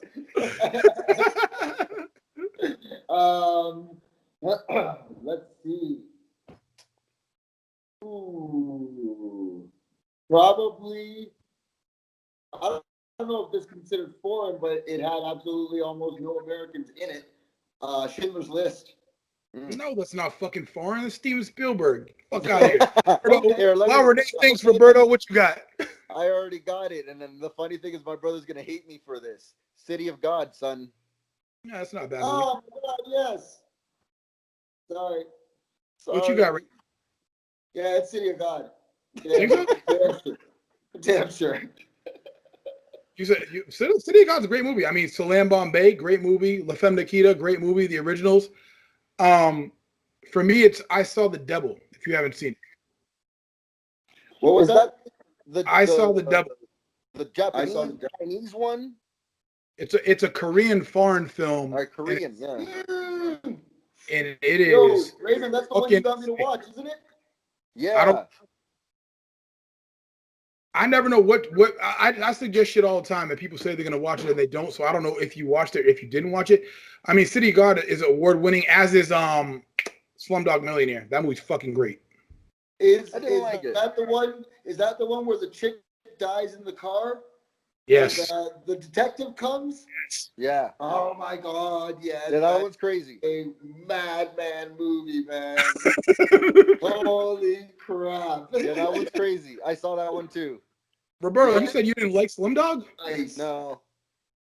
Not enough white people? Not enough poor people. Not enough poor people. They're fucking charging people to shit in some water in that movie. You crazy? Yeah, no, that obviously it's sarcasm. I remember that I was in El Salvador when you put me on that. That movie was crazy. Oh yeah, I saw the devil. It's like what you said. There's a lot of good movies out there, but I don't get into them, man. And that was one of them. Like, I know it's a good movie, and I watched it. And I was just like, nah. So look, exactly what you're saying is I was watching Joe Rogan's podcast, and he, in one episode, goes, Norbit is good, and Warrior, which is the UFC movie, is bad. And I was like, are you out of your fucking mind? Norbit is terrible. Warrior is great. Yes. So I'm like, he's literally speaking to the movies that he enjoys because of basically what substance he was on that day. So it affects basically his experience with the movie. So you have to take into account what is affecting your experience. Like, you're like, yo, I laughed at this shit. Sometimes when I'm high, I don't even watch the movie. I literally think about what's going on when they filmed it. I'm like, damn, how do they keep a straight face during the filming process of this movie? And I start thinking about how they edited it, and like, so it's way too far inside of what it is. So I can't even go, oh, you know what? I'm just going to enjoy this final thing, because I'm like, oh yeah, I see how they did that transition there. And then I like think about it as to when I'm editing shit that I edit. So stuff like that. And it can fuck it up that much to where you're not even watching the movie. Now you're just analyzing it the whole time. And you're not enjoying it. Thing. That's me and you, we're completely flipped. Because when I watch things sober, I'm like, hey, where's the camera angle on that? Hey, I saw this editing mistake. Hey, where that guy's not supposed to, like, it all goes through my head. When I smoke and I watch, I can literally, it just shuts off and I just fucking enjoy. I just watch it. Laugh at it and then call Snatch a comedy. It is. For me, imagine that. Like, for me, it is a comedy. Whatever, if it's a comedy action or whatever, for me, it's a comedy first. It's just, God, there's too many jokes in there for me to like not think that it's not. Even if I am completely wrong and it's a drama comedy or whatever. You're completely wrong. Okay, then I'm completely wrong. I'm looking at the comments now. I got a bunch of people suggesting comedy. So let's do this.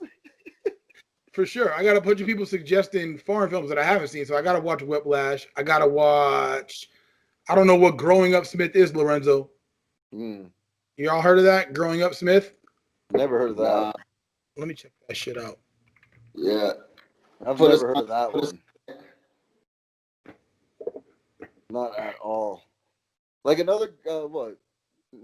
I was trying to think of a third comedy that I'm trying to think of right Well, now. I mean, they've listed a million comedies in the live as well. So Observe and Report. Booty Call is hilarious. No, that ain't in my top 100. I watched Nah. it. You got obviously Pineapple Express, which I named 40 I'm version. gonna get you, sucker. I Love love that that. movie. So Love that movie. if y'all haven't seen this movie, and anybody in the live hasn't seen this movie, before I'm gonna get you sucker, there's a movie called Hollywood Shuffle. Robert Townsend from the Parenthood took his credit card and put the whole shit on his card to make the movie independent. This is Black Power shit. And made the movie with only his friends that he knew. I mean, fortunately, his friends were people like Keenan Ivory Wayans, Marlon Wayans, Yeah. Damon Wayans, fucking Paul Mooney is in the movie, John Witherspoon is in the movie. Yeah. So when Ludacris said, "Hoe cakes, because hoes got to eat too," that came from that movie. That's a quote from that movie. So anybody that hasn't seen Hollywood Shuffle, it's an independent movie by Robert Townsend, who also made Meteor Man. Robert Townsend is Meteor Man, and people, it's funny because Meteor Man gets lost in the fold of a black superhero. I mean, that's one of the first black superhero movies, and he put his money in that as well. And That was Eddie Murphy, right? No, no, was it? fucker, it's Robert Townsend. Was Robert High Townsend? ass. Okay. The dude who made Parenthood, the dude who made Hollywood Shuffle. So watch Hollywood Shuffle because it came before I'm Gonna Get You Sucker and basically inspired what I'm Gonna Get You Sucker was, which I watch those two movies all the time. I love them both. Nice. No, I've never seen the first one, but my brother got me to "I'm Gonna Get You, Sucker," and I was by far. I've never laughed so hard, man. I fucking love that shit. It's so good. I'm Gonna Get You Sucker is a great movie. There's no question about that. Oh, this one's for surfing. Everyone's got the surfing. Exactly. Motherfucking paperclip hit me in the eye. I have that movie. Remember, my favorite part of that movie, and I always talk about where we are now as far as society, where he goes into the Black Power place, and the dude goes, "The brothers walked in with guns and walked out with government jobs." With jobs. The brothers were mad That's no more. the best scene of the whole movie. And then his Brothers kids were were white. mad no more. He said, "What did he say?" He said, "We was like, can I get you anything? Bean tea, a soda, Bean soda." He was like, "It's an acquired taste." It's like, well, for me, the Kevin Hart movies are great, but I like the first two scary movies. I laugh all the time. Low Down Dirty Shame. You ever seen that? Oh, Yes. I love that movie. Jada Pinkett Smith. I know that movie.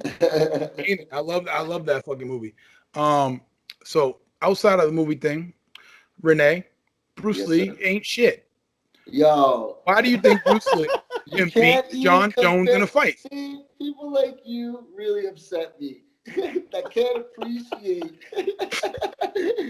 the originators and don't think just because they're in black and white they can't rip shit now. I'm telling You you. think Bruce Lee can beat John Jones in a fight? I'm telling you he can, guy. With everything he knows. Nobody can beat John everything Jones. he knows.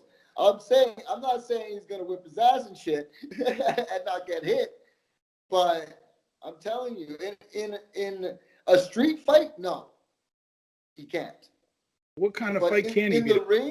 in the ring, yes, I think he can, man. In a UFC ring? Sure, Bruce Lee can beat John Jones.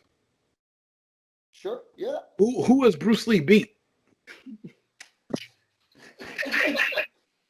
I mean, It wasn't public back then. it was exactly. Thank you. I'm just waiting for this delay to catch up because Ralph's gonna post 700 things in this comment. It's fuck. There's number one. Bruce Lee will there's get number mollywopped one. by Meg the Stallion. I'm gonna have to respond to his comments in the next couple of days. There is no way. Megatron the Stallion. He's too fast. He's too fast, and he's too knowledgeable. He's too knowledgeable. That's for sure. John So Jones is one style. John Jones is one style. Yes. Everything that you see in UFC is Bruce Lee style. It's a mixed martial arts. It's everything. That's what yeah, I know, but he's more proficient at every one. Somebody said in the comments, David beat Goliath, so Bruce Lee better come with a fucking rock sling and throw it at goddamn Exactly. John Jones' face. That's the only way he's gonna win. You better come with a gun. You Because need to watch out for that people that elbow, don't man. know, Bruce Lee is smaller than Floyd Mayweather. He's 5'8", Yes. 141. John Jones is 6'4", 205. And beat fucking DC Curry like he shouldn't even have been in that motherfucker. He's still you get hit slower. by that He's elbow, still you're slower. going down, man. Conor McGregor is 5'9", 170. I get it. Y'all think Bruce Lee is that guy. What's the #1 martial arts movie? Go ahead and say some Bruce Lee bullshit where he picks up two guys from their fight. No. They were good, but no. Fuck. Return to the 36th Chamber for old school 80s Kung Fu. Mm. And a little newer, and I'm still more traditional anyways, but Fist of Legend, Jet Li. Those are my two. What you got, Roberto? I got Five Deadly Venoms is my favorite of all time. That's my #1. Okay. I mean, for me, I kind of grab it. It's weird because when you watch even the Jet Li movies, I've seen better choreography than Bruce Lee movies in Kill Bill Volume 1. The less fighting scenes. Yeah. The best movie for me is Ip Man Volume 1. The best fighting scene in a movie for me is 2. One of them is in Iron Monkey, and the other one is in Drunken Master, the final fighting scene in Drunken Master. Okay. Oh, Jackie Chan. That's a good one, man. But Ip Man complete. That scene where he fights fucking 5 dudes and 9 and takes the rice and throws it on the ground and leaves is one of the best things ever because that's a combination of. Oh yeah, also fucking the Protector. Oh, motherfucker jump off the wall, doesn't get to do by the face. Tony Jaa is absolutely ridiculous, but the production, the storyline, and the fight scenes, Ip Man to me is the best combination of all of them. I think Ip Man is like the apex of Kung Fu movies, honestly. Like, you're right. Jet Li took it a little higher than, what's his name? The Jackie Chan, and Ip Man took it to the next level from Jet Li. Yeah, I mean, Jackie Chan says that himself. He goes, people got to watch what came before us and basically improve upon it. It's funny, in the comments, I was going to get to this. Have y'all both seen Blood and Bone? No. Oh, watch that shit tonight, because that's Michael Jai White. Michael Jai White is to me who should be the next Black Panther. He should have been the first Black Panther. I mean, are you talking about not Spawn? saying yes. You know he can fight, right? Yeah, I know he can actually fight, but he can't act. Yeah, I mean, but y'all motherfuckers just talking about Snatch, so. Look, I mean, it's Kung Fu flicks, man. You don't need acting. Motherfucker, you're talking about Bruce Lee. You're talking about who can act. What the fuck was his lines? Hi, now I'm gonna kick everybody. Hey, no. Don't put me in the Bruce Lee category. That's Renee. Renee's popular opinion is Bruce Lee could beat the shit out of John Jones. I stay silent. Don't put me in that group. I don't know, man. One of those elbows just right to the face. That's gonna knock his ass out, man. Just the fact that Renee said Bruce Lee's gonna take a couple hits. If Bruce Lee takes one hit from John Jones, it's fucking over. One. It's a train. He's crazy. And that reach and that guy is like, he has like giraffe legs. Imagine him kick to the face. You understand, like when you talk about John Jones, he's been taken to the ground one time. So yeah, he can't go to the ground. Don't put me in that group. Motherfucker, y'all both sound the same, so y'all got to take turns. Who's talking right now? Say your name. Renee. I was saying he can't go to the ground or he's going to get fucking fucked up. That's for sure. But I mean, with those kicks, man, he's just too crazy, guy. He wouldn't let him in. It's too fast. And he's strong. For his frame. Right? Obviously. He's not Mike Tyson strong. So that's what I'm saying. Strong for his frame. So Bruce Lee is the same. Well, he's smaller than Floyd Mayweather. You think he's faster than Floyd Mayweather? I don't know. We're talking about very elite athletes now, right? So whether he's not faster doesn't mean he's super slow either. But I think Floyd may be a little faster with his punch. I think he may be a little faster because of sports technology and what's the word? Calisthenics, excuse me. Mm-hmm. And calisthenics, how it's changed from, let alone the 80s, obviously the 60s, right? But, I mean, I'm talking prime. You have to understand that after the Canelo fight, when he was 20 and Floyd was 40, Canelo said that Floyd was so fast that he couldn't even touch him. Yeah. 20-year age gap. To me, that's fucking absolutely insane. Like, That's you're talking ridiculous. about a 40-year-old that you could not touch, and he said it, and he's a champion now and beat the shit out of everybody after him. Mhm. So, I mean, that kind of speaks volumes to the athletic ability that we're talking about at the time. I think he's up there. I think he's up there for sure. As far as boxing skill, there's no question about it. But now we're talking about John Jones, who's never fucking lost. And to me, Disqualified. yeah, just because Bruce Lee drank some Hennessy doesn't mean he's fucking beating everybody. I seen the meme picture. I will say this though, I don't get. I understand it's the story, but if Bruce Lee, I don't know why Tarantino. I'm just kind of flipping it, but I don't know why Tarantino represented Bruce Lee like that in Once Upon a Time in Hollywood. Did you see that movie? I watched it, but that movie was not very good. So I didn't like it. I don't like it how everyone says they do either, man. It's not that great, but I don't get why they portrayed him like that. Like he's some like. Well, either way, if he was stuck up or not, but you're telling me like any Joe can just like go up against Bruce Lee, like my dick. I don't care. Like the character of Brad Pitt, like you could just go up against someone who's more qualified than you in every way. Like, come on, man. Nah. I mean, from my understanding, there's two stories. There was a point where Bruce Lee, in creating Jeet Kune Do, didn't believe that you should ever kick above your waist ever. And then Chuck Norris changed his opinion on that. I've also heard stories about him taking open challenges in the middle of movies.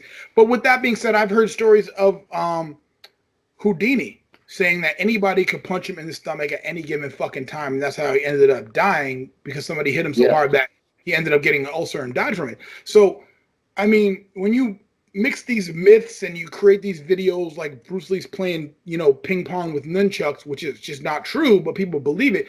Now, Bruce Lee's film was sped up. The only time they slowed it down when he used nunchucks, which if he has nunchucks, yeah, I believe it. He's going to fuck some people up. But if you both have hands, John Jones going to fucking kill you. I'm more on John Jones' side, but I'm just saying. Fuck both of you. So, we got two more questions left in the night. First one being, what the hell is going on in Costa Rica? And what are y'all doing? Economy-wise, financially, from what I see online, like, I'm looking at the police just randomly starting to give people random tickets to try to make the country money, and showing up to people's properties and telling them they own taxes even though they haven't paid them in 10 fucking years, to try to kind of do a money grab. And then it's almost like America because of what the media is saying. It's like 50-50. People are like, no, but then obviously people are fucking dying from poverty. So what's your take on it? And what do you think should happen at this point? As you start this one, boy. I mean, Costa Rica right now, economy-wise, is dropping definitely. I think the unemployment right now is at 60% or something like that. Something like that, yeah, something like that, max. And that's just it's looking. I was actually talking about this topic like 5, 6, 7 times this week, and it's looking more like just the Americanized franchises that have come down. They're the ones that are primarily going to fucking what's it called, survive.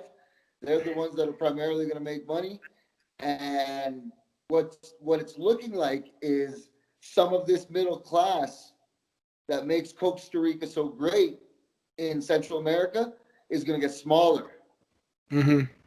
So that's definitely going to change the dynamics of this country, man. I mean, yeah. Going into basically the 10th year that I've been going there, and you look from a level of growth from the first year where I'm like, I got to get a separate cell phone, and I got to do this, to now it's like, I'm just bring my T-Mobile phone and I have fucking 4G LTE when I hit the ground, and the development's there, and there's a fucking Maserati dealership there. I feel like mismanagement behind that can set the country back another fucking 5 years. Because when you're looking at a country that essentially runs 11 months out of the year on green electricity, when the United States can't even run, a day like that, Yeah. that if they start taking, if people start, saying, oh, we're going to die from corona as opposed to die from not being able to fucking actually eat, it becomes an issue. What are you seeing, Roberto, as far as your take? Well, I can really only comment on what I've seen so far, and especially since my wife went through 5 months without having a job. Now that sports are coming back, we got her into an office, and hearing how her office is treating the workers and stuff. And what I've seen is just going back to the mom and pop places. They're done. They're all closing. Everything you see, Aquiler signs everywhere now, and like in the mini malls and shit. Like before, they were all packed. Now all you see is for rent, rent, rent, rent, rent. All My right, so boy hold who on, has his because let me stop you right there because for some reason you think that motherfuckers that listen to my shit speak Spanish, and you're gonna need to explain where your wife works at and what she okay. does. You're gonna All need to right, all right, all explain right. what My that bad, my word bad, means. my bad, my bad, my bad. Okay, so we work in the sports book industry here, so really our jobs rely on sports. It's when sports are happening, when there's nothing going on, and there was only table tennis and darts and fucking cockroach races, and those are the only thing people could bet on. Every single office like closed up. So that's a lot of jobs one time, and they would just literally just say, "Okay, go home, and we'll call you when we can." Like that's it. A lot of places like mine, when they did it, they respected everything. They did everything properly, which was great. There's other places that just said, "All right, peace. That's it. We're done. You were closing. We're out of there." So now that she's back in an office, every office is understaffed, but they don't want to they don't want anyone to work from home, so they can't hire anybody. So just like everything is just going to shit, man. It's not looking pretty right now. Like what you're saying, there's a lot of the middle class that's going to disappear, that are just going to go straight to like poor. Like El Salvador only has two, it's poor or rich. Here there's that middle, but it's slowly dying, man. It's going down, and So it, from what I've understood at the beginning, when they told people to go home, the government told people that they were gonna pay them 60,000 colones per month, and then they couldn't make it past the yo, first month fuck, as far as paying the people. get Well, the what fuck what out of what here. happened? What happened was they were, I think, second, maybe the third country in Central America to start giving out these to say that they were going to start giving out money. Then it turned. Then I believe, if I'm not mistaken, it turned into people that make under X amount a month get money, and then it turned to people that make under X amount of money a month get food, and they And then it started turned to we they, ain't got they that no no shit. no no no no no. To their credit, to their credit, they started giving out the food for about a month and a half, and you know, How funny is this? that's So about it. me having Gabriel, who's a special child, right? So Hmm. like he has his therapies, he has his shit. Like we have our budget of what he was. So the government, and this is the funny thing, I haven't even heard any of that, because the government supposedly was like, okay, we'll help you with this, we'll help you if they reduce your hours, they'll help you if you got fired because of coronavirus. Bro, government did nothing, nothing. Like when it said it was gonna help Mitzi, what, $100 once? Yeah, that's what That's I'm supposed saying. to That last that that five that, months. that that's 60,000 colones. That's what Yeah, I'm saying. that's So supposed to first last half of the 5 months. month, and then after that, Like 5 months. Get the fuck out of here, man, yo. And then like the banks, they were all right, but they didn't exactly do anything to help, because all they said was, all right, don't pay for 4 months, but then we're gonna tax the shit out of you. It's like, oh great, so now I'm still gonna have to pay you double, even though you're saying that you're helping me. Like, nah, oh man. yeah, what's I think Scotia said they're basically going to close in Costa Rica. What do you Yep, think they they should closed in El do? Salvador. What do you think they should do as far? What do you think Costa Rica should do as far as now? Hmm. It's not, they don't have the resources that Canada had, but Canada was trying to keep everyone home and actually giving them a monthly pay that they could live off of, like every 2 weeks. Like they The would fuck have them there. was Even that? El Salvador, Motherfucker, we even El talking about Salvador Costa did it for a Rica. while. What's What's the up? what's the population in El Salvador? Ooh, I don't know. The population in El Salvador, I'm gonna look it Not up sure. right now. about 8 million, I believe. 8.6, somewhere around there. Look it up. 6.4, See and how what's much Costa the Rica, like 5 or something like that? yeah, 5, I believe. 4.9, yeah.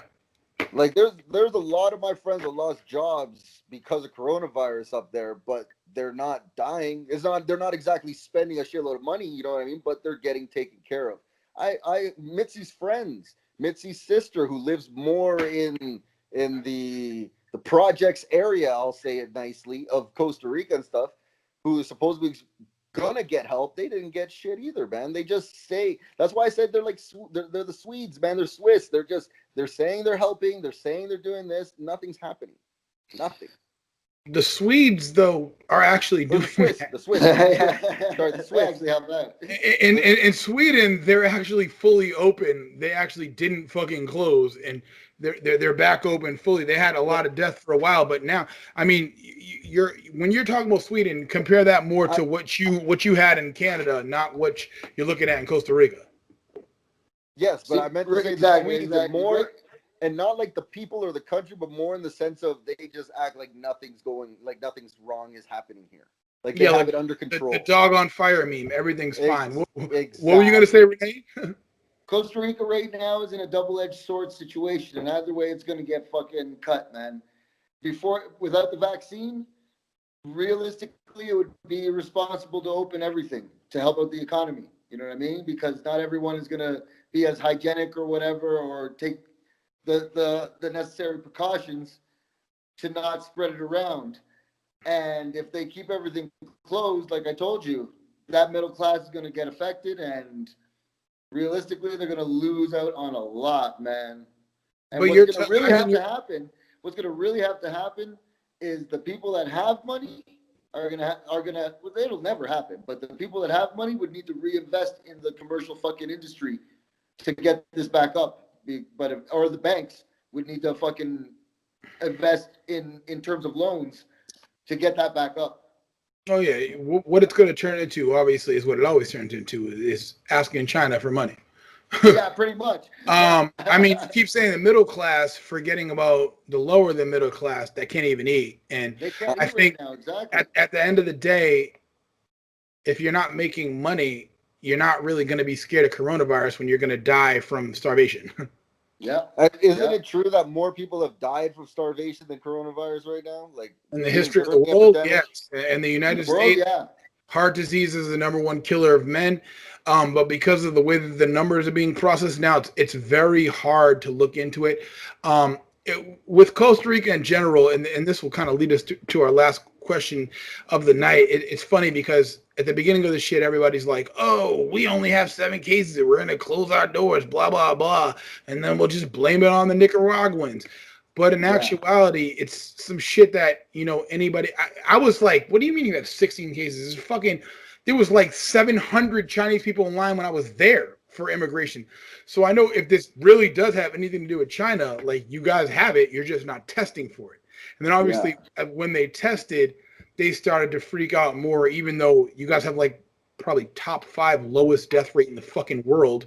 Yeah. They're still Yeah. freaking out, but as we look at it, it's more at risk, vitamin D deficient people that end up dying from this thing. So just because you have coronavirus does not mean you're fucking dead, even though people are still treating it like a death sentence because of the way the world treated it. And it's funny because specifically with this, I remember when DR came out and everybody was like, "Oh, Dominican Republic's liquor is killing people left and right," and people in Costa Rica, because I have like 300, friends from Costa Rica on my Yeah. Facebook.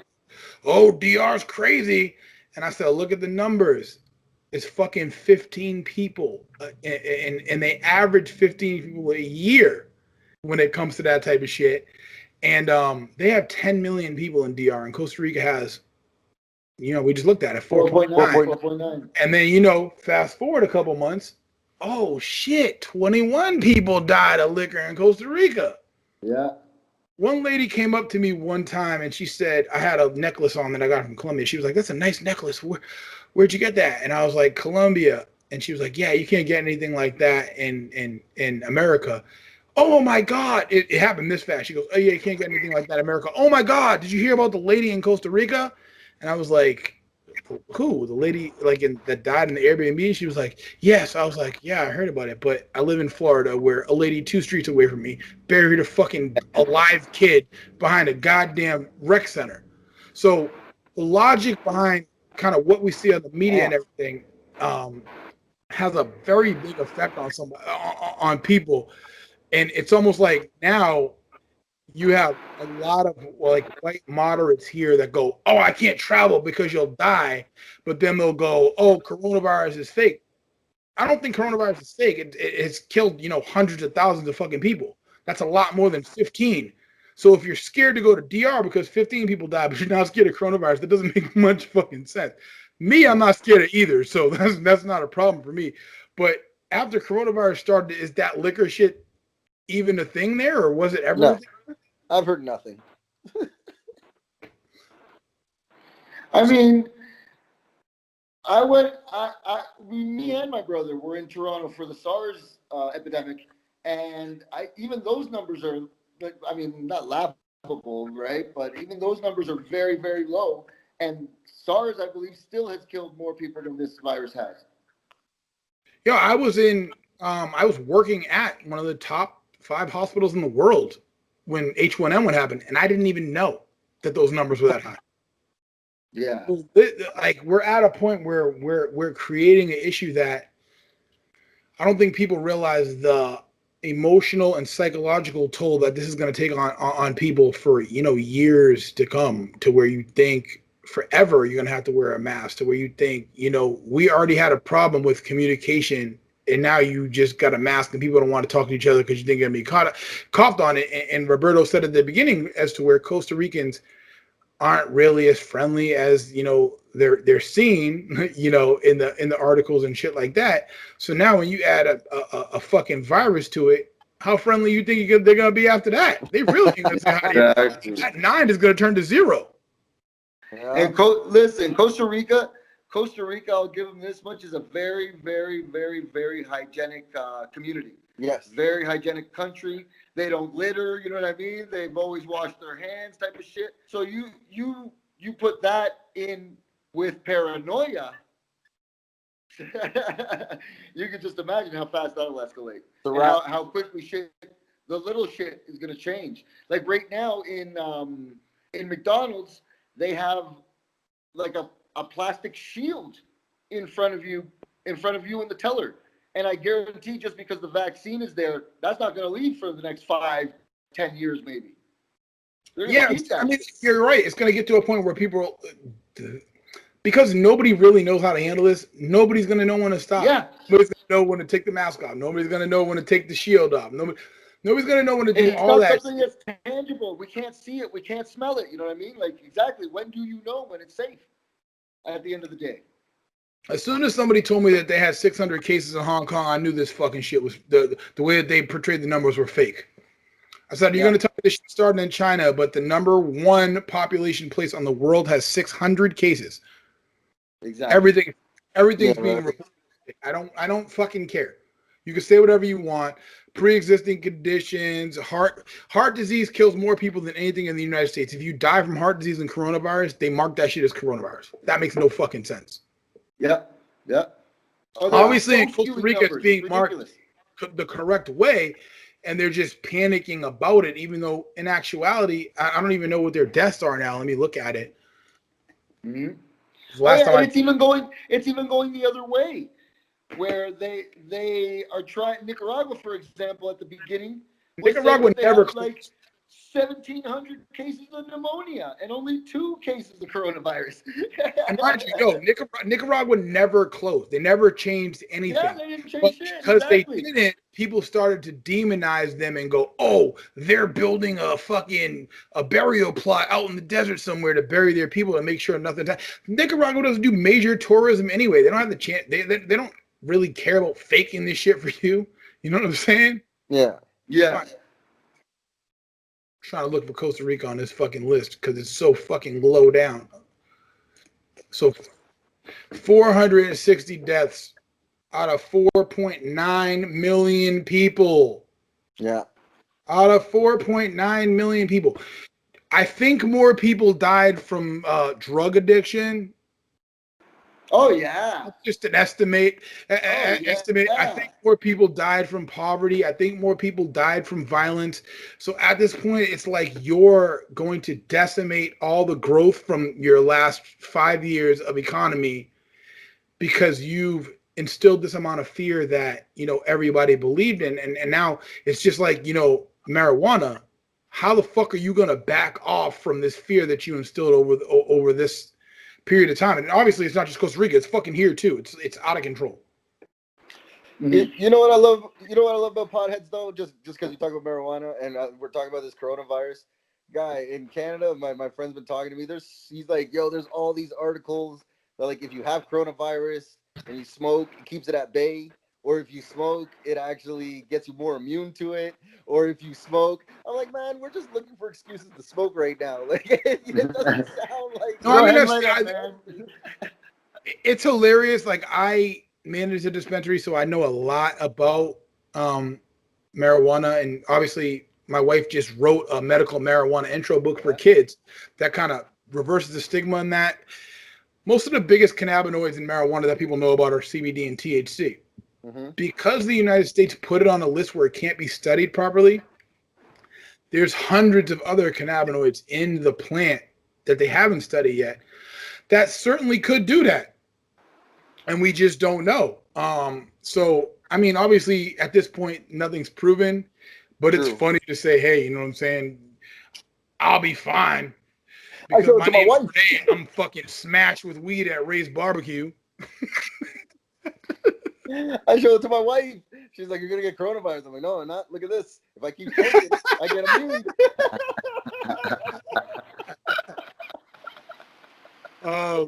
So I mean, at the point that we're at now, like I said, man, we have to move Tropic Bowl to November 14th in Costa Rica. Beautiful.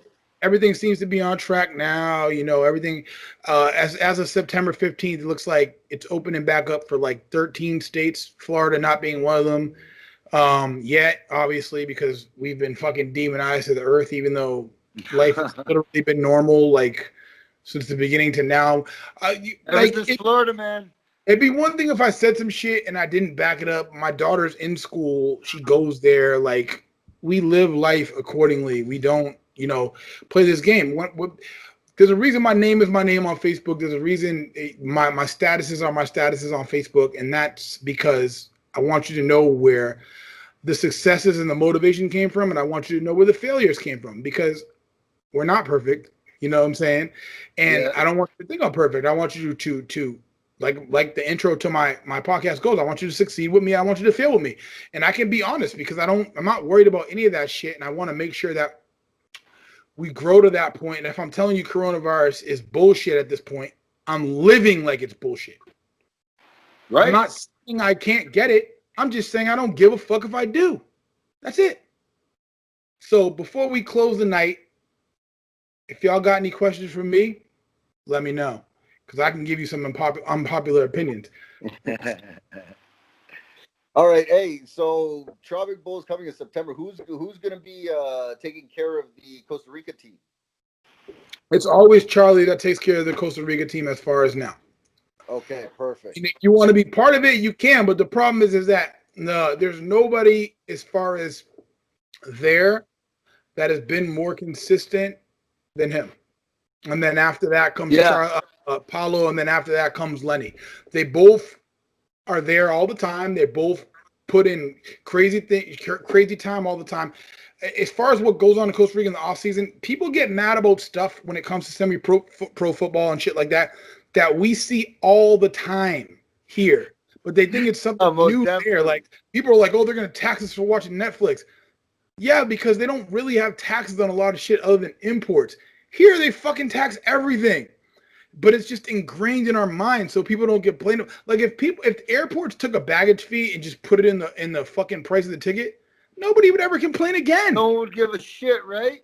Because they can see it separate, they want to complain about some shit. And that's all that shit is. It's like, oh, okay, I see that you put my $35 baggage fee here. If that shit was in your ticket, you'd be like, damn, this ticket's $500. All right, I'm doing it. You wouldn't even give a fuck. Yeah. I don't even know why they did that. It just makes no marketing. It makes no sense marketing wise. Who asked me the question? Roberto, Renee, you got a question, and then we out of here. No, man, I'm pretty good, guy. Great experience. Glad you brought me on and shit. And I'll see you in November. I'm on the team this year for sure, though. I'll tell you that. Once I again, swear to God. you and Roberto. You punk. Roberto's the spot in his attendance, and your ass, you already know. So if you're there, sure, you're there. If you're not, you're not. But I'm there. I swear to God, I'm good. I'm back on top. All right. All right. Well, fellas, thank you for joining me tonight. Thank you for giving me a different perspective. Like I said, for everybody, over the next, 2 weeks after this, we'll be kind of exploring different perspectives from different countries and kind of getting an idea of what people think we look like and getting a better idea of what it looks like to be somewhere else than, what